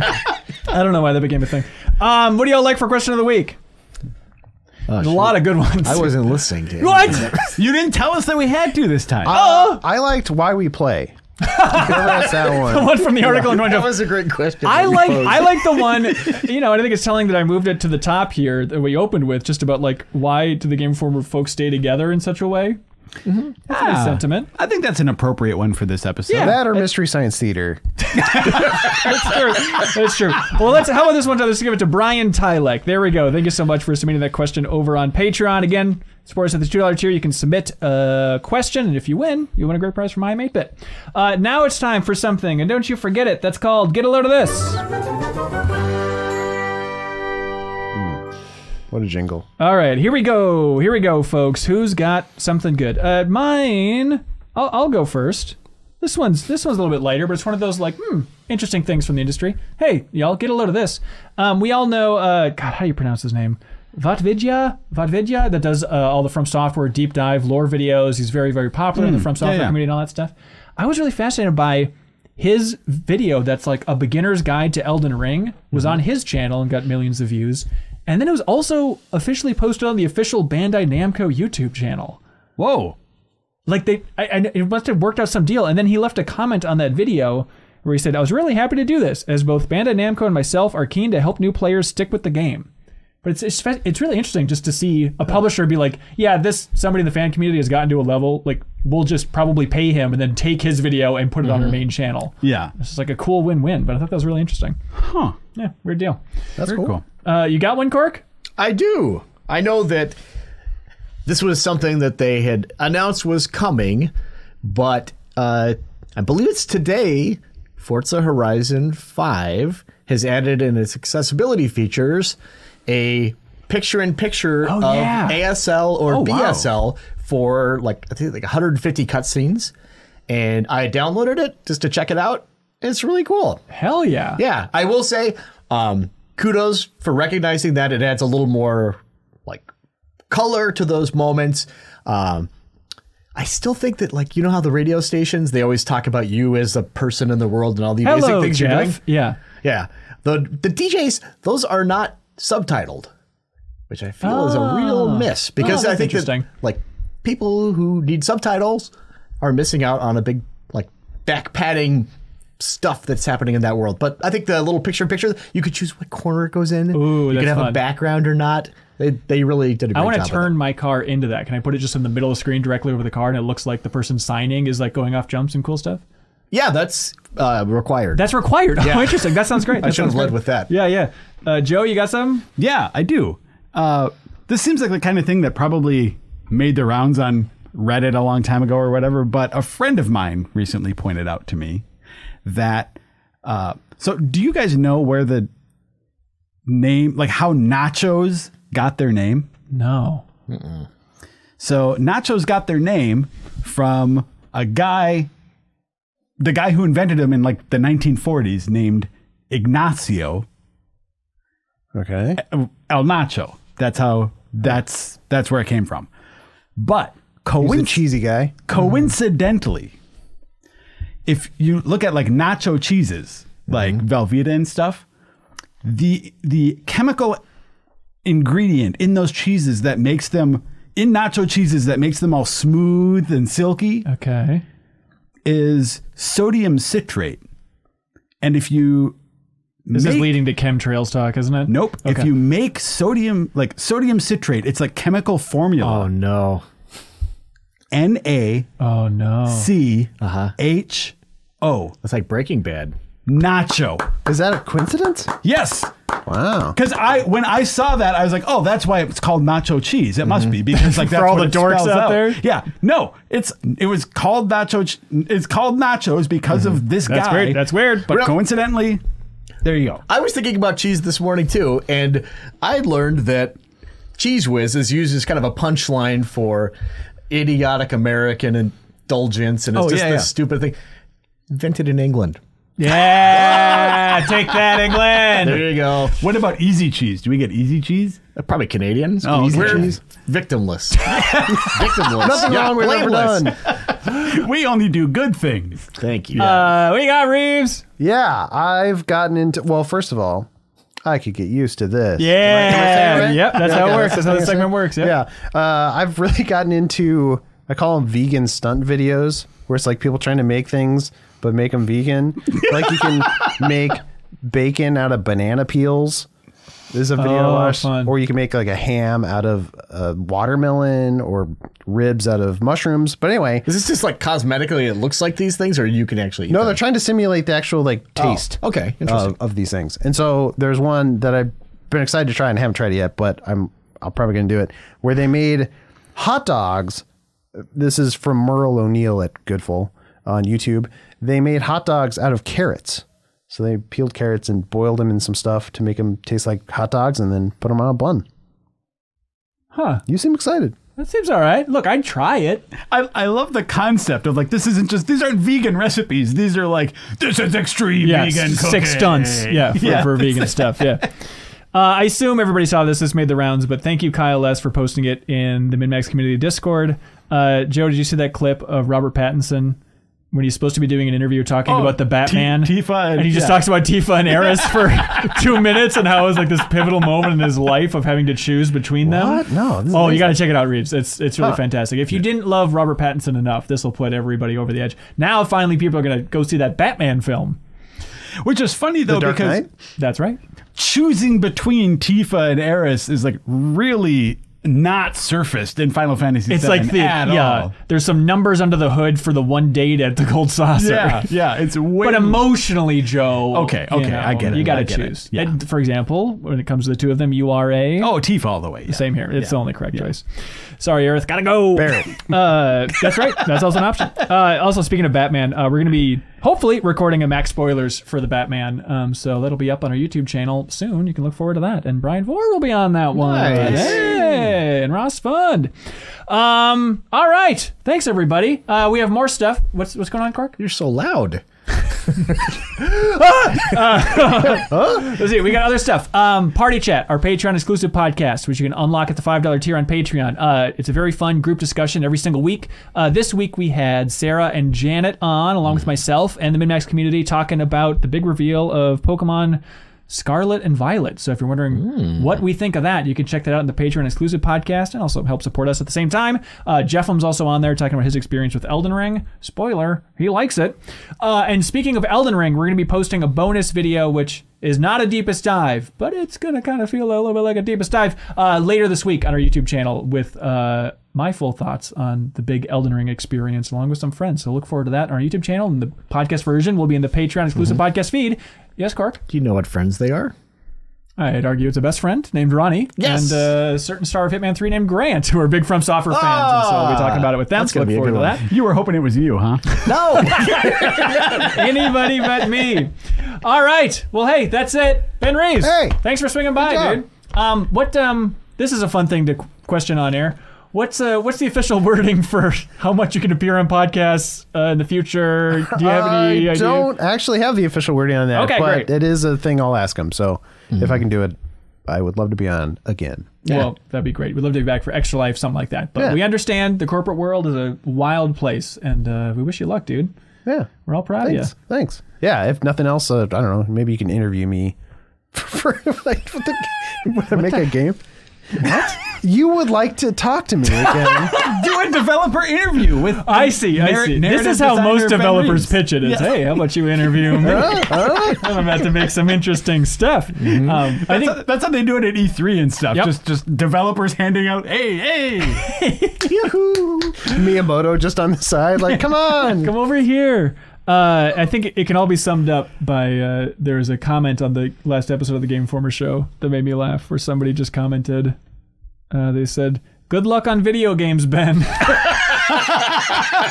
I think this commenter speaks for all of us, man. Yeah, we'll do it. Good luck on video games. Yep. Well, hey, that's it, everybody. Thank you so much for watching or listening. We do have a segment called Game Champions,